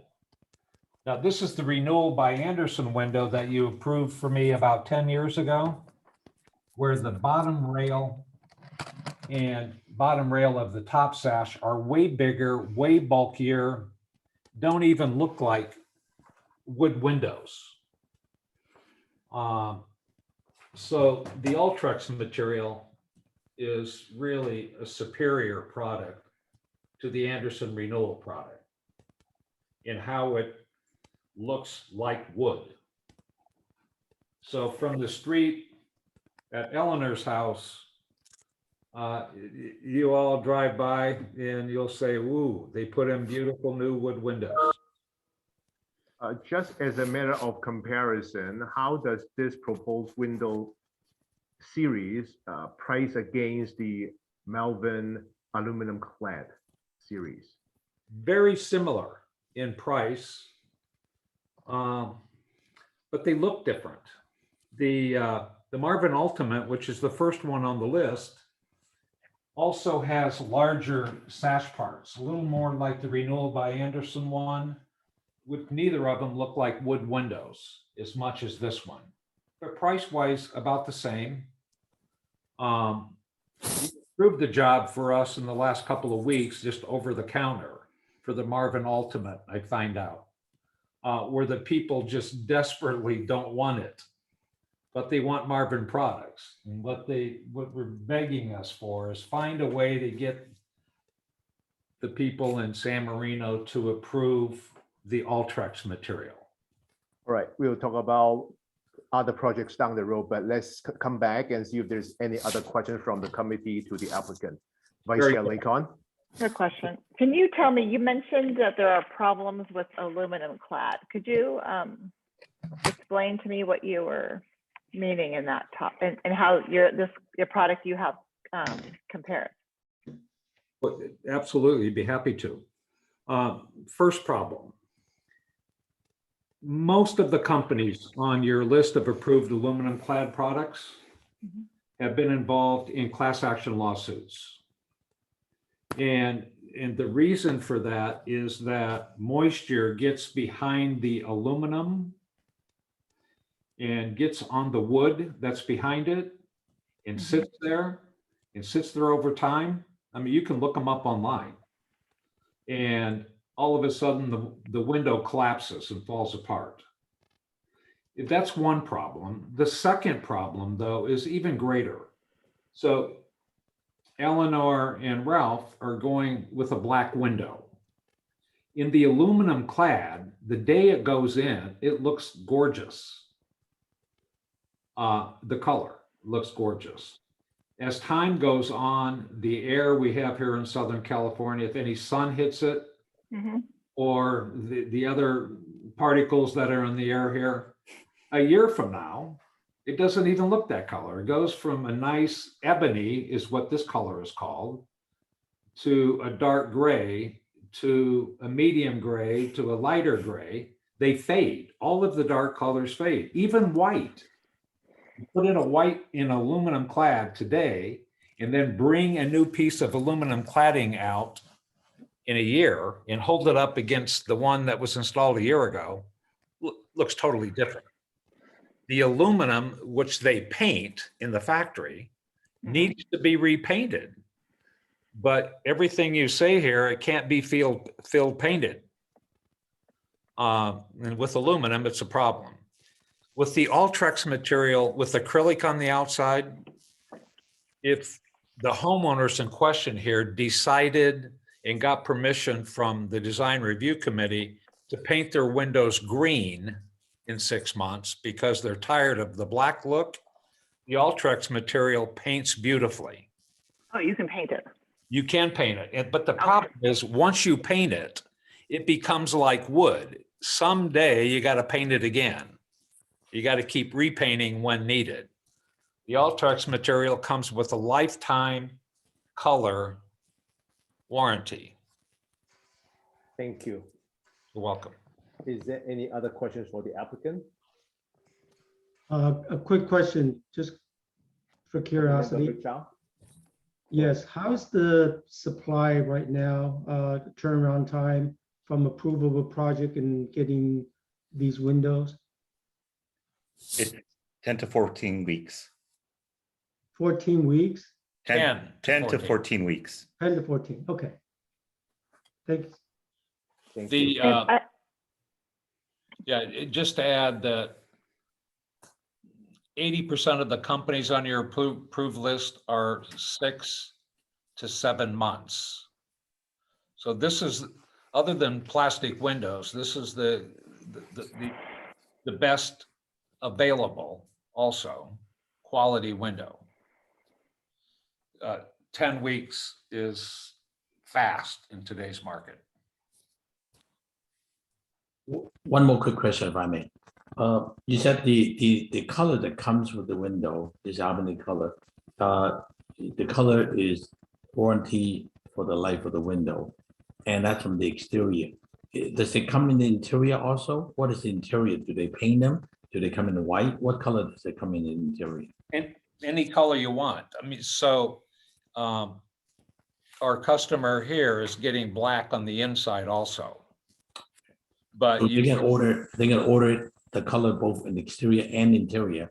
Yes. And once that come out, that's the color. It will last for a long time. That's unless correct. they paint over it. Yes. And they also come wood on the inside. So for example, not to waste any of your time, but if you had a young daughter and you wanted her windows to be pink and a young son in his room, you wanted them to be baby blue, we do the inside in wood and then paint it those colors from the factory. But in the case of this customer here, we're doing black out and black in. Same material. Yes, same material. Thank you. That is adequate. Okay. Any other question? No. Anybody has any question?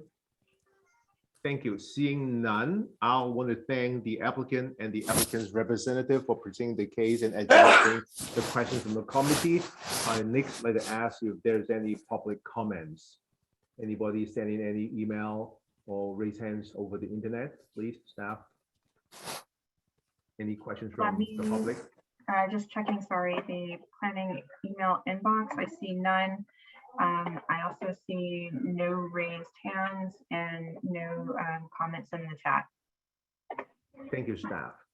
As such, I'll close the public hearing and move on to the committee member discussion. Committee member McKay, please. Thank you. I could support the project tonight. I think this is a really nice improvement, and I appreciate the owners, the applicants' desire to have some consistency and to maybe make some improvements from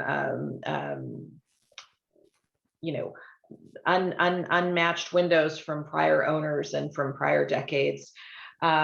I also really appreciate the presentation tonight and the willingness to share all of this information with us, as well as the diligence with which you checked with your neighbors and the people in the legal neighborhood and really took all of that very seriously. And I want to commend you on that, because I did note how carefully you fulfilled all of those requirements.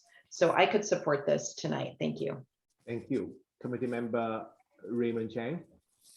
I feel the same way. Appreciate all of the effort, and it will be interesting to see how this particular material in this window holds up years from now. And we also are hoping to one day that we can be back in person, that we can actually touch and feel this possible new window materials or roofing materials someday soon. So I can approve this project as presented.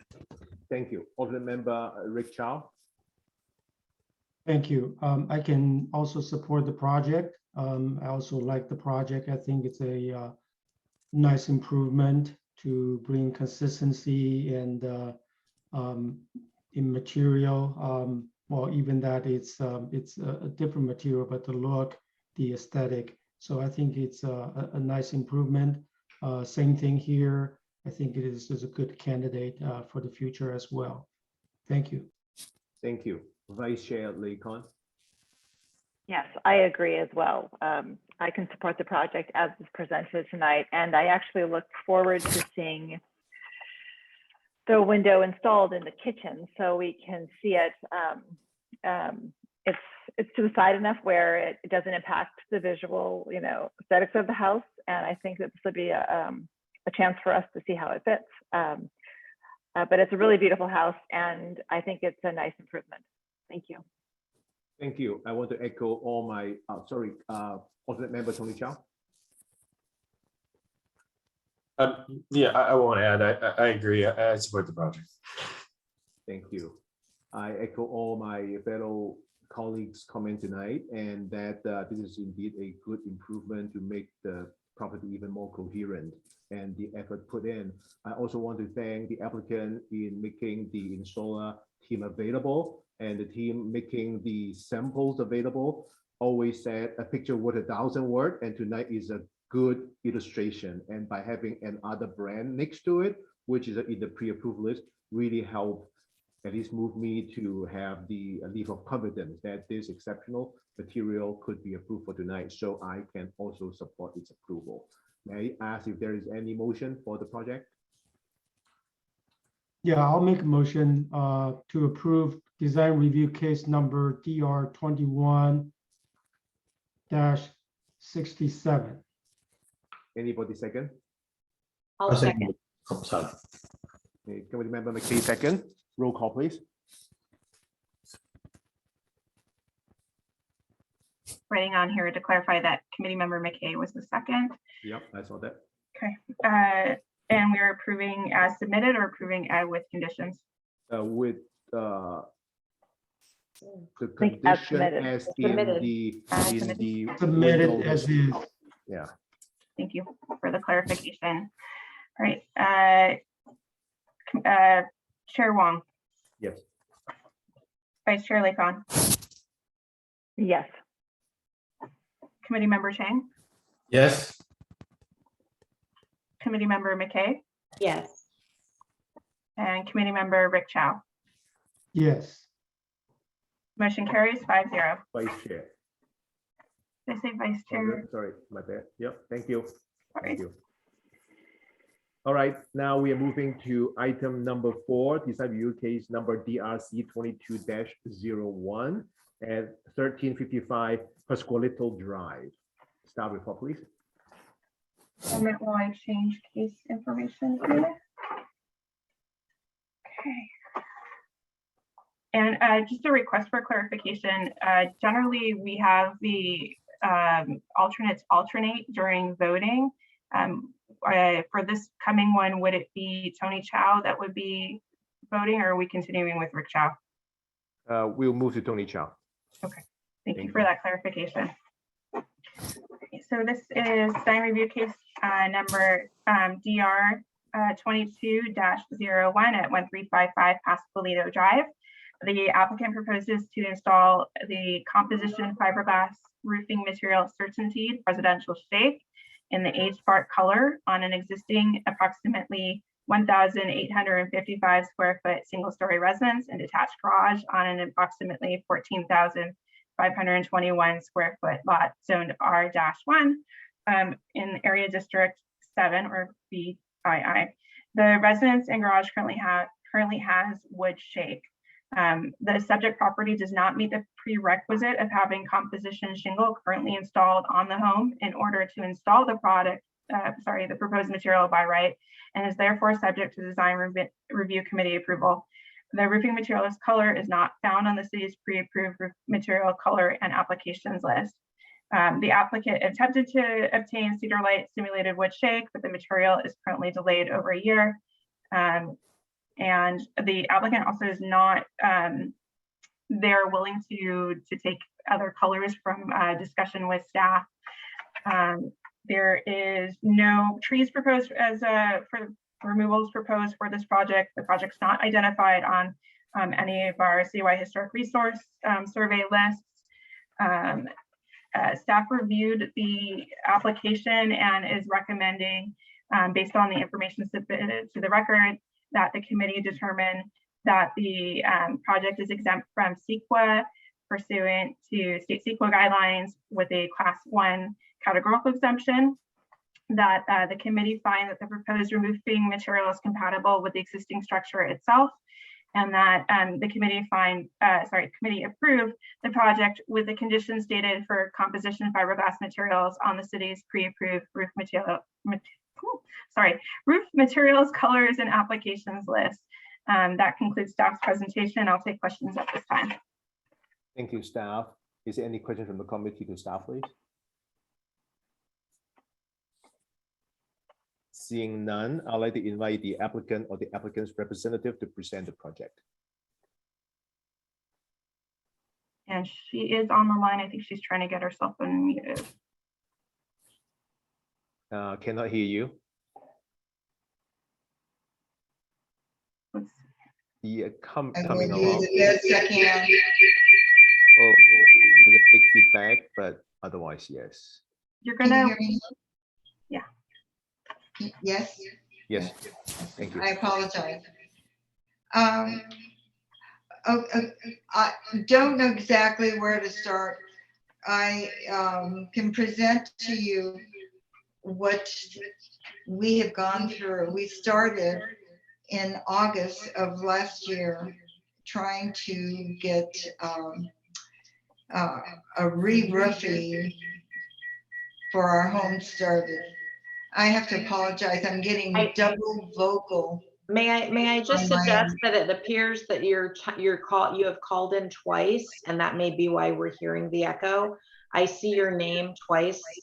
Thank you. Is there one way to disconnect the other, and that might remove the echo? I can get rid of them. I think.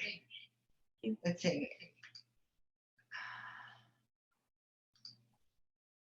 You might be able to turn down the volume as well on one of your devices. That should also help eliminate the echo. Okay.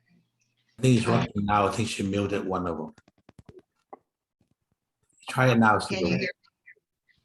Is that better? Still there. No, I'm sorry.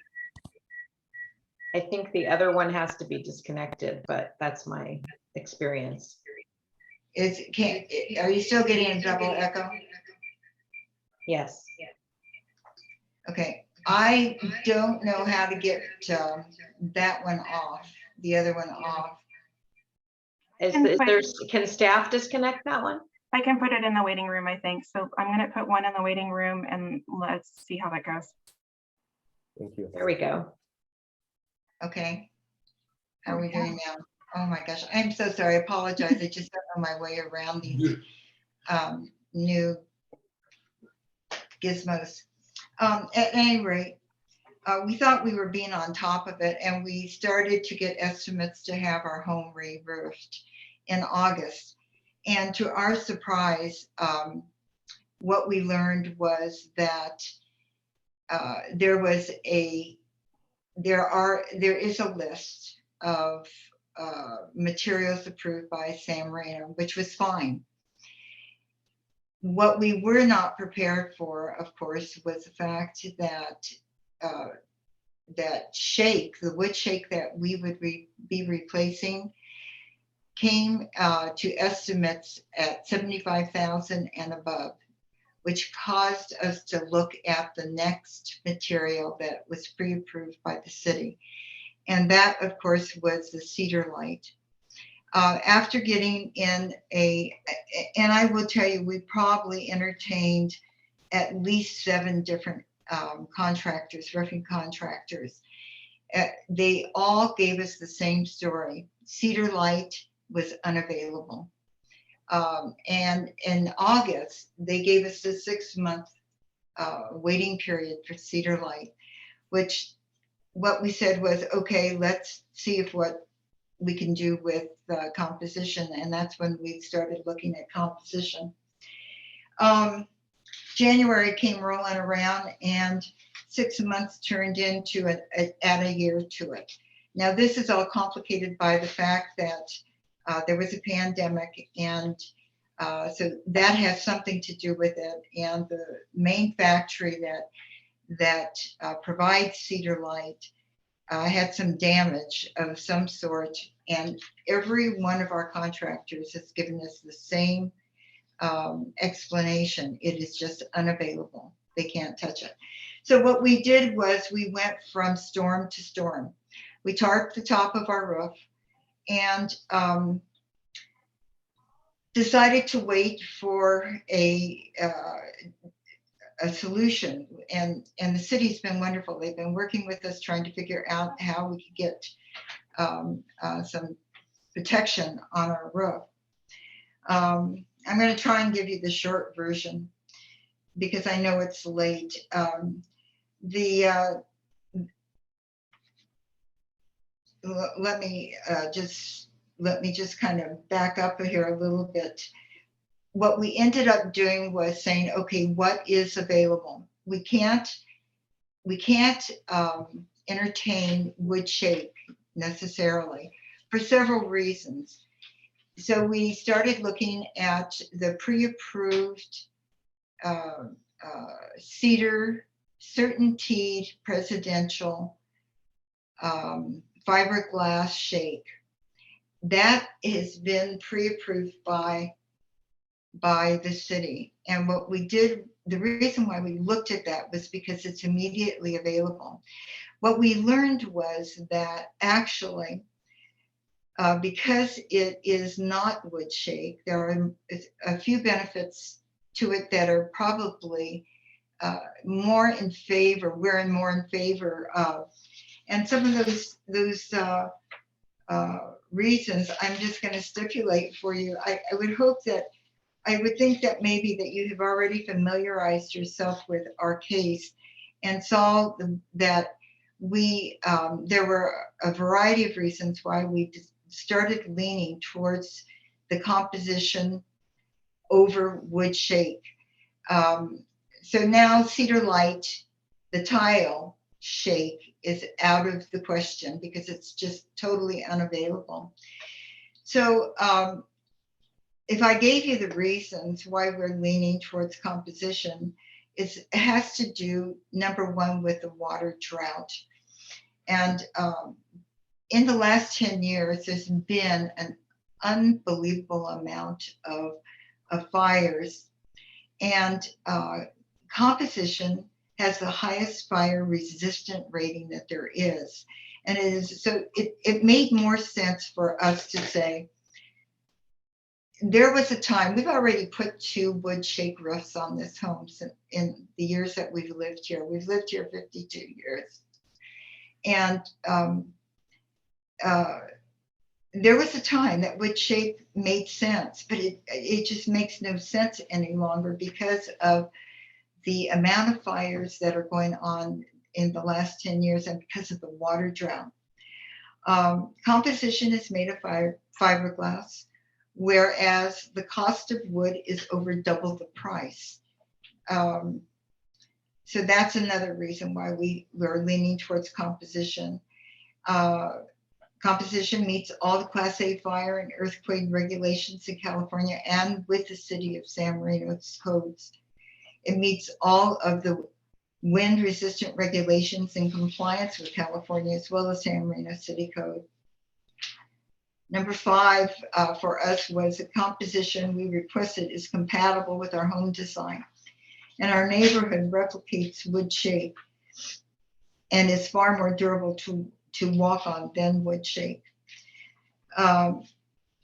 Another reason is that wood shake roofing is exorbitant in cost. And I could tell you, you probably already know, but our estimates for wood shake are 3 to 4 times more than our composition estimates and are literally out of our financial reach. We're seniors, we're on fixed incomes. The estimates that we have been getting have been from $75,000 on up, and we just simply can't reach that far. So cost was an issue. Now, I realize that we have wood shake and we've had it for 52 years. But these are times that nobody had ever expected to happen. To wait a year for roofing material just is kind of out of the question for us at this point. So, we looked for the design review committee to help us make a decision on this and let us move forward on composition with the presidential. Thank you. Really appreciate the background information and what you have gone through these details for you as well. So let's see if there's any questions from the committee to the applicant, please. I have a question. Or the member Rick Chow, please. Yes, thank you for your giving us the history of your project.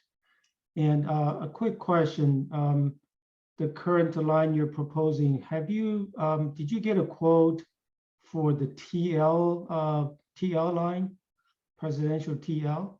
No, we did not. Okay, all right, thank you. We did not get a written quote. Let me say it to you that way.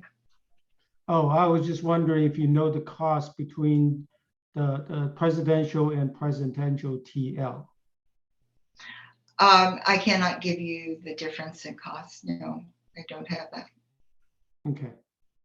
The TL being the three layers, and the presidential is just 2 layers, right? That I believe you're right. I'm not an authority on it, but that is what I believe. I read what I read in the brochure. Okay, thank you. I have a question. Vice Chair Lakon. Hi, I have a question regarding when you switch to composition shingle, and maybe staff brought this up already, but there is a condition that the home needs to have gutters. And I believe that your house doesn't have gutters. Is that something that you are willing to install with this roofing material if it was approved? If it made the difference, absolutely. Okay, thank you. And is there a reason that you chose aged bark as a color? To be very honest with you, it's been very controversial as far as I'm concerned. When we looked at the brochure with the with some of the city, they felt that that was the closest color to what is existing on our roof right now. And you're aware that that color is not the color that's on the pre-approved list? That's that's not the color on the pre-approved list for composition shingle. So I think that the colors that are on the list are the ones that are to replicate or duplicate or to most appear like a wood thing. I think that you're right in the way you're describing that, and I think that's why they picked that color, thinking that it matched more from the photographs that we took with what's existing on there now. And I think I'm going to leave it with that. I know a lot of times people will look at one color and they'll see maybe one tone, and another person will see a different tone. And so, but I hear your point on that. So you're not sold on the aged bark is that the only color you're considering this evening? Or are you open to other colors? Now, I am open to other colors. I do believe that if we were trying to match what was up there, if it was another color that someone said this is a better match from the city and they could explain that to me, I would be certainly wide open to it. I'm not open to putting green or red or something in those tones. I would like to stay as natural and as similar to what is already existing. on our home. Right. Okay, thank you. Any other questions from the committee to the applicant, please? Is there a representative here from the roofing company? There is. Mr. Lansford. Is there any question for the applicant? Was Mr. Lansford. I'm here. Do you have a sample of this color? Of the H bark? Yes. I do not. I've installed it, but I don't have it here. Getting samples right now is extremely difficult. And the H bark is not a color that we've approved since I've been on the committee in 3 years. So I think a sample would be helpful. Is that what you're working? Okay. Or if we could agree on another color.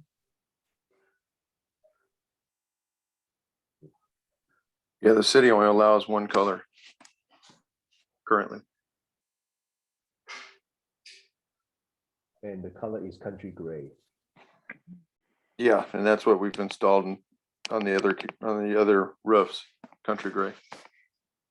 So, Mr. Lansford, can you share with the committee and the applicant what kind of logistic issue there may be with either the H bar or the country gray of the presidential series? Both of them are available, typically 3 to 4 weeks. It's not like Cedar Light, which I still have 2 in San Marino that I've been waiting for since July. I spoke to Rita the other day as far as getting material for other jobs in Arcadia for the shake. It is available, which is not approved in your city. The slate is going to be available in about 6 to 8 weeks. That's for the steep roofs, but Cedar Light is still not available. Right. Not to put you on the spot, but as a follow-up of a previous question. Put me on the spot. All right, you are now. Would you be able to share with the applicant the presidential versus the presidential TL line, which, as described by my colleague, is a tri-laminate, much more durable and would look with much more texture like wood as compared to the regular one. So price-wise, what kind of situation are we looking at for the applicant? It's about $50 more square, just for the material. That's not labor cost. Just for material, it's about $50 more square. So what is the total dollar sign of a delta are we talking about? On squares, I think she had about 35 squares, so 50 times 35. Plus, I mean, I gotta mark that up obviously because I'm doing more labor. That's 6 bundles per square versus 5. So it's more labor for the 3-ply? Yeah. That's just because it weighs more? It's because there's more bundles per material. There's 6 versus 5.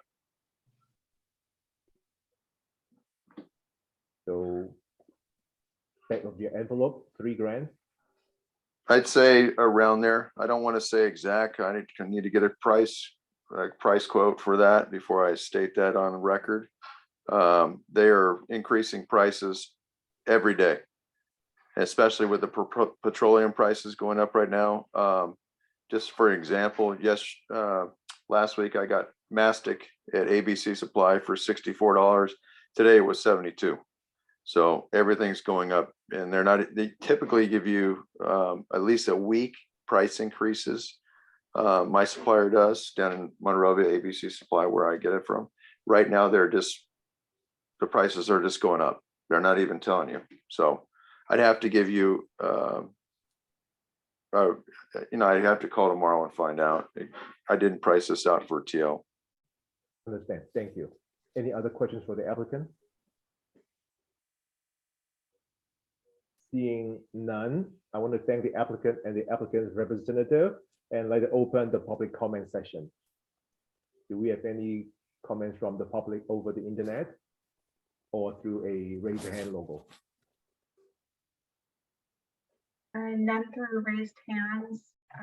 Checking real quick the planning email box. I see none, so no comments submitted. Thank you. Now then, I'll close the public hearing session and begin the committee member discussion session. Committee member McKay.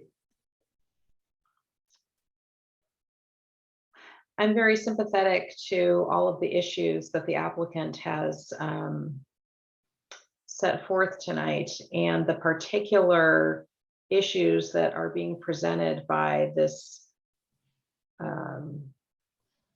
extraordinary pandemic that we're in, and the distribution and supply and all of these problems, as well as the thoughtful analysis that it appears that she's undertaken in determining the different options and what those would mean. So I would like to know what my fellow committee members think of the color. I was concerned about that from the get-go when I reviewed this project. I'm not clear who recommended that to her from the city. But I think I could approve this tonight, as long as we have some kind of discussion on the color choice. Thank you. Thank you. Committee member Raymond Chang.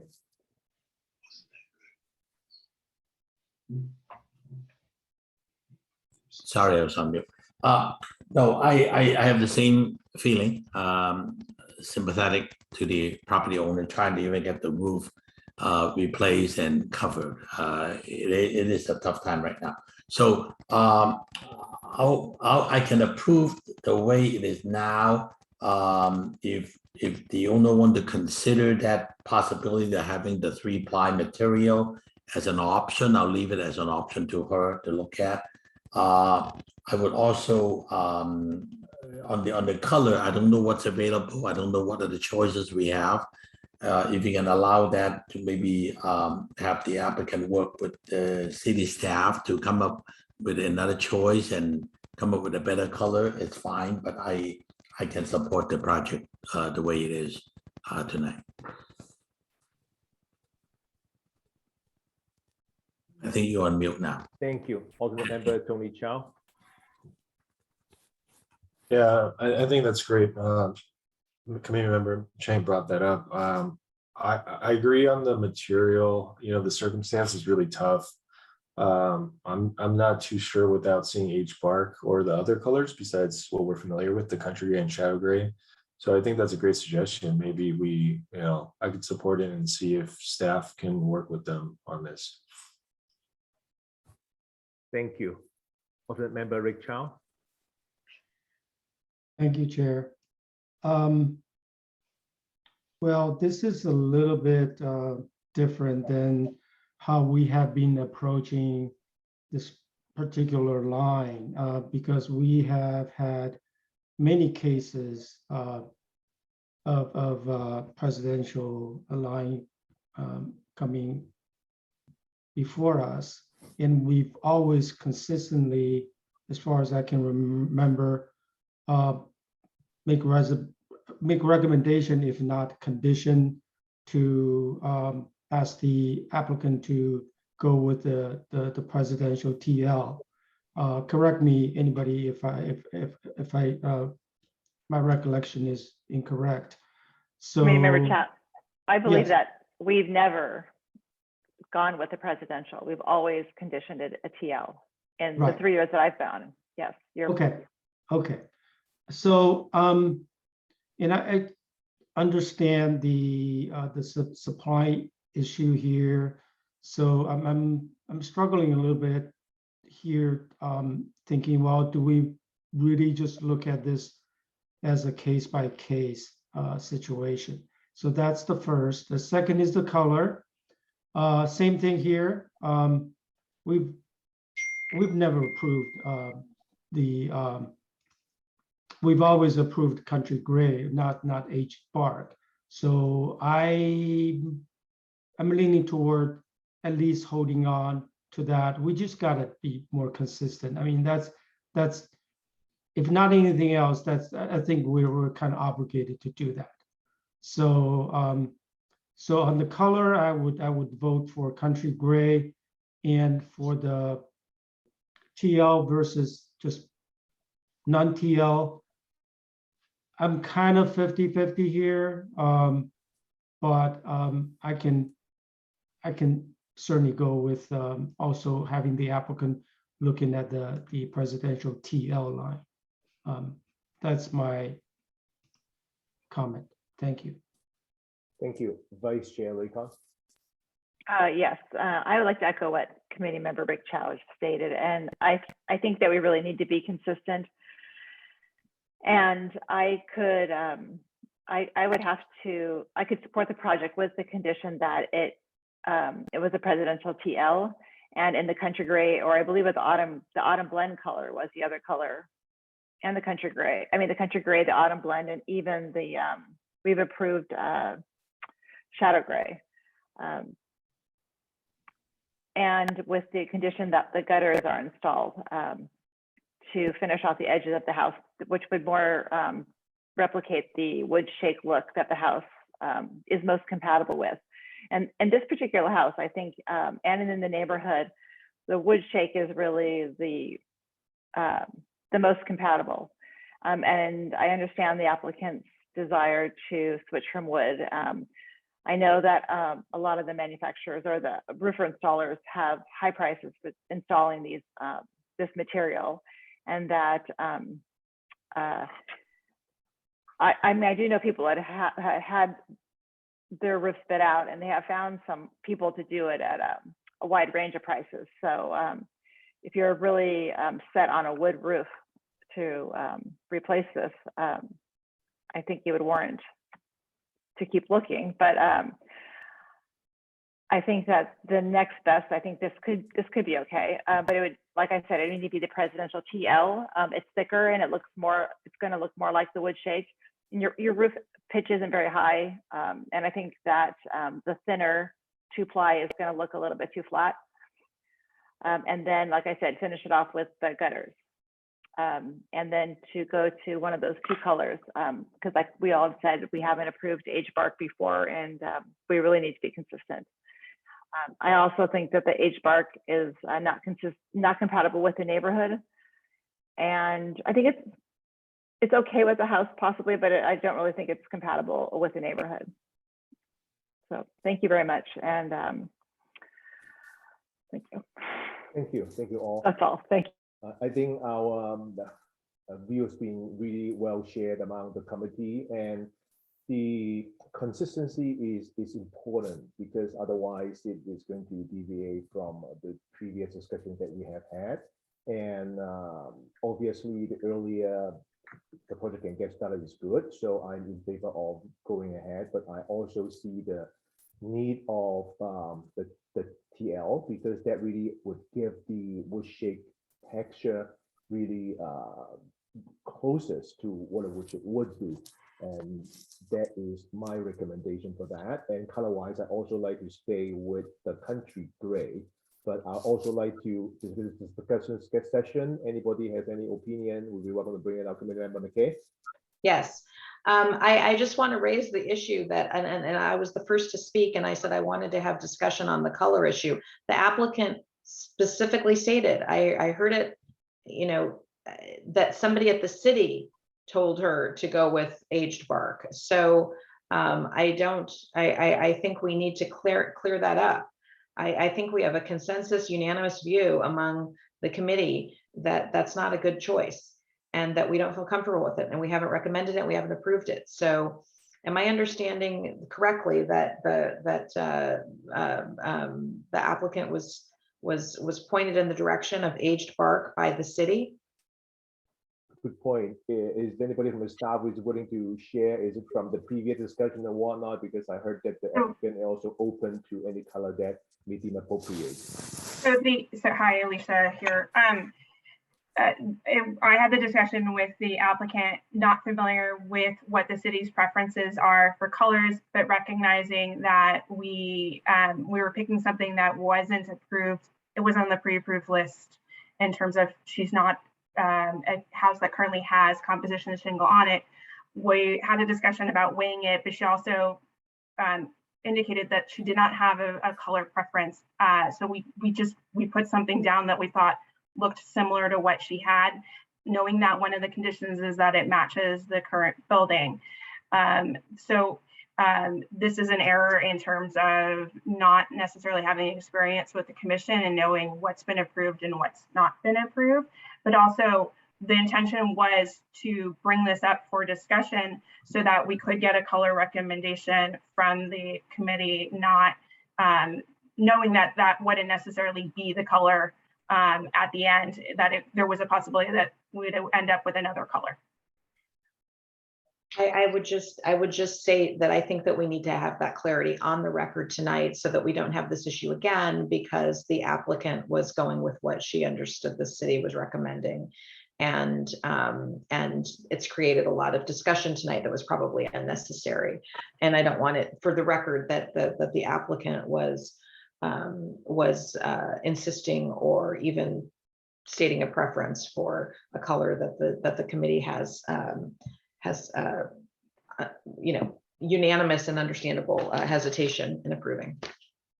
So noted. Thank you. And as Mr. Lansford had said, he has installed the country gray color. It is a subtle color. It is not green. It is not red. So it is a very, subdued color, and there's been in the pre-approved list of the city. So I trust that the team that did the pre-approval list determination has gone through whatever is appropriate to the vibe of San Marino. So I think that would give me the assurance that it would be appropriate to recommend. Any other member want to bring up further discussion points? I think it would be fair to allow the applicant to clarify certain issues. So please, applicant, you have a question, I'll allow that. Thank you so much. Okay, it is my understanding that we're going with country gray, is that right? That seems to be the direction that the committee is leaning towards. Right, okay, will the city let me know in writing what color I'm supposed to get? Yes, if that is the direction that is going to go forward, then it will be written in the approval letter to you. I really appreciate it. Right. I can't tell you how much help everyone in the planning department has given me, and I do appreciate all their help. Sure, and please continue. So we are very grateful. So I'm fine. Like I said, as long as it's not green, it's not red, or it's not something that I have to coordinate the rest of my exterior to match my roof. So I'm good. I'm good with that.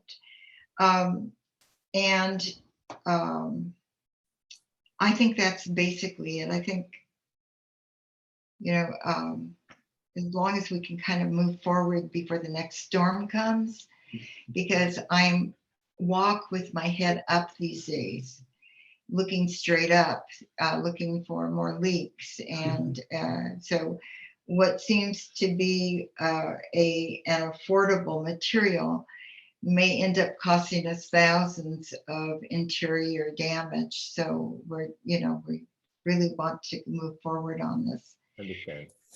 I appreciate everybody's time. We are very grateful for your time. You're welcome. So if there's no more discussions among the committee, is there a motion? Can I make one more comment? Oh, please. I went around to the back of the property and there is a very nice weather vane on top of the garage. Is that your garage with the nice weather vane on top? No, it's not. No, it's not. That's not your house in the back? Oh, well, yeah, it belongs to, well, it's been here since we bought the house. It's the weather vane is ours, and it's just. I mean, is that a garage back there? No, it's not. Oh, is that going to be re-roofed also? It actually is not. We have no leaks back there, believe it or not.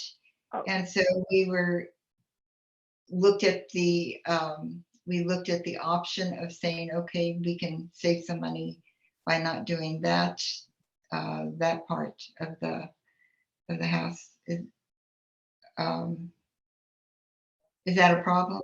No, I don't want to open a can of worms. I just thought that, okay. Okay. Is that a problem? Sorry, I I have to jump in here. That kind of Yeah, somebody needs to jump in because took I'm took confused. some Now air I'm out very of me. confused and So, Um, are you saying you are re-roofing the residence, but not the garage? No, the garage is being re-roofed. That's part of this. The garage is, you have photographs of our garage. it's an additional structure in the back of the property. That rear. is, yeah, it shed? is just, it's kind of like it's just a structure that's always been there since we bought the house. It had you know, it's a structure that belongs to at the very back. These lots, I guess, were built with those kind of patios in the back of the lot. That's not our garage. Our garage isn't down the driveway. This is a detached structure that is not a garage. Is it just simply like an extra room in the, is it like some kind of yes, it had two shed rooms. or workroom or something? That's exactly right. There were two rooms and it was just a patio kind of thing. And that's basically what it is. So maybe I should ask committee member, Chair Wong, do we have to address the other structure that is visible, or? Is it part of the application? If you can remind us, that standalone structure. I'm sorry, are you speaking with me? I'm asking staff to clarify the case. Let me get the application out. I just know that sometimes, like I know the garage and the house have to have the same roof material. I don't know if that means every structure on the property has to have the same roof material. Right, exactly. Just want to be sure there's a consistency throughout. Or if that's within our jurisdiction, Right. is roofing Right. of a separate detached, standalone structure within the DRC that's not visible from the front of the house? So the application was for the removal and replacement of an existing wood shake roof with certainty residential composition shingle. We, in general, when we take in applications for roof re-roofs, we don't ask for a site plan for the re-roofs. So, we ask if it's the garage, it's, attached garage, or if it's for the whole house, generally speaking. In terms of the code section, sorry, I'm trying to get to it right now. So when you're approving 23-1503, applications that they can be approved by the Director of Planning and Building. That's the wrong one. Applications, matter subject to design review. It's the complete or partial replacement of an addition to a roof or an existing residential or commercial structure, unless the replacement or addition is of the same similar material, color, and application of that which is being replaced or added. So it doesn't specify on here in the the portion where we evaluate what is being asked for. The only other place where it would apply possibly is in the findings section, which let me get that staff report out one more time. So we ask, is the proposed structure compatible with the neighborhood? And then the other applicable finding is the color material consistent and match the existing building or structure. So those are the findings that we're asked to make.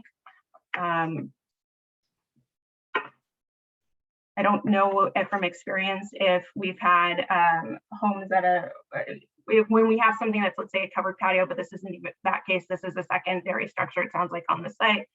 If we ask for those also to be reflective of the what's being proposed for the main house and the garage. Any committee member may have previous example to share, maybe Ray? Maybe, Chair, if I may share some of my experience, both in the design review committee and the planning commission of all these maybe 17, 18 years in the city. Normally, if we try to remove one structure, and if we are only proposing to remove a portion of the structure, the committee would take very strong precaution as to how would that look at the end of the day by re-roofing a portion of a structure. The way I see this particular application now is that they're removing the entire dwelling unit, which will look consistent by the time we finish this motion. That existing structure in the back, I didn't go to the back, so I didn't know how it looks like and all of that. If the owner felt that that was been existing for a long time and it's not leaking and they don't intend to re-roof that, I personally do not have a problem with that because it's not even part of this application, at least the way it looks to me. So it looks like, you know, they're having some problem on the existing structure. They try to re-roof it, and they should apply this particular roofing material that we talked about to meeting all the requirement and get that structure done. And that back structure, I do not believe is visible from the street, is it? I did not walk back there, so I didn't know. But if it's not visible, and the applicant at this point in time, they're not applying to remove that portion, and its existing structure, whether it's conforming or non-conforming, has been there for a long time. So for us to now to tell them to remove that, whether they need it or not, to me it may be an overkill. That's my own personal experience on this. And Committee Member Chang, I only saw it because I went to the commercial structure in the rear, the commercial building. There's a parking lot, and when I went to the parking lot, I could see the roof. And that's why I just assumed it was the garage. So that's how that came up. Okay. So I it's didn't on go the in. other side. I assumed it was from, yeah, it was from the other side. So I didn't know it was a different structure. Yeah, from the residential side, I don't remember seeing it. Okay, I didn't go to the back, so I don't know. How do you know how big the structure it is? How no idea. I just thought it was the back of the garage. I just assumed. I see. Well, I was my concern. I think it's not a co-violation, at least at this time. If it's a co-violation, we can deal with that. It's a co-violation. But if it's not a co-violation, it's been there for all this time. It's been like this all these years. They're only trying to just get a roof that protect them interior, right, and so they can live comfortable. That's not too much to ask. I think we need to do our best to accommodate that wish. It's not too much to ask to have a house roof. It looked very conform. I mean, it looked very like it had been there since the beginning of the house. Right. So right, that's why I assumed it was the garage.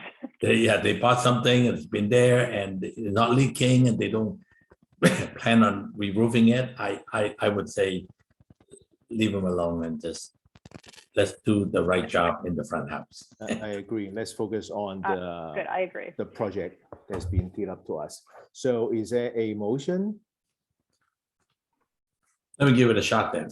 Okay, after based on what I heard from the committee members, I don't think we would have any problem approving design review case number DRC 22-01, approving it with the presidential TL country gray color and as presented. And that's my motion. Anybody second? I'll second that. And with the conditions for installation as per the design with the pre-approved list guidelines. Yes, thank you. Yeah. adding that in there. Okay, so Vice Chair Lee-Kun second. Let's Yes. have roll call. Chair Wong, Yes. Vice Chair Lee-Kun, Yes. Committee Member Chang, Yes. Committee Member McKay, Yes. Committee Alternate Tony Chow. Yes. Okay, motion carries 5-0. Thank you. And thank you everyone for a successful session tonight. And as now I call the meeting completed. Thank you. And see you all in the next meeting. Thank you, everyone. Bye-bye. Be Thank well. you. We are adjourned till April 6th. Correct. Thank you. See you then. Thanks a lot. Bye-bye. Good night. Good night.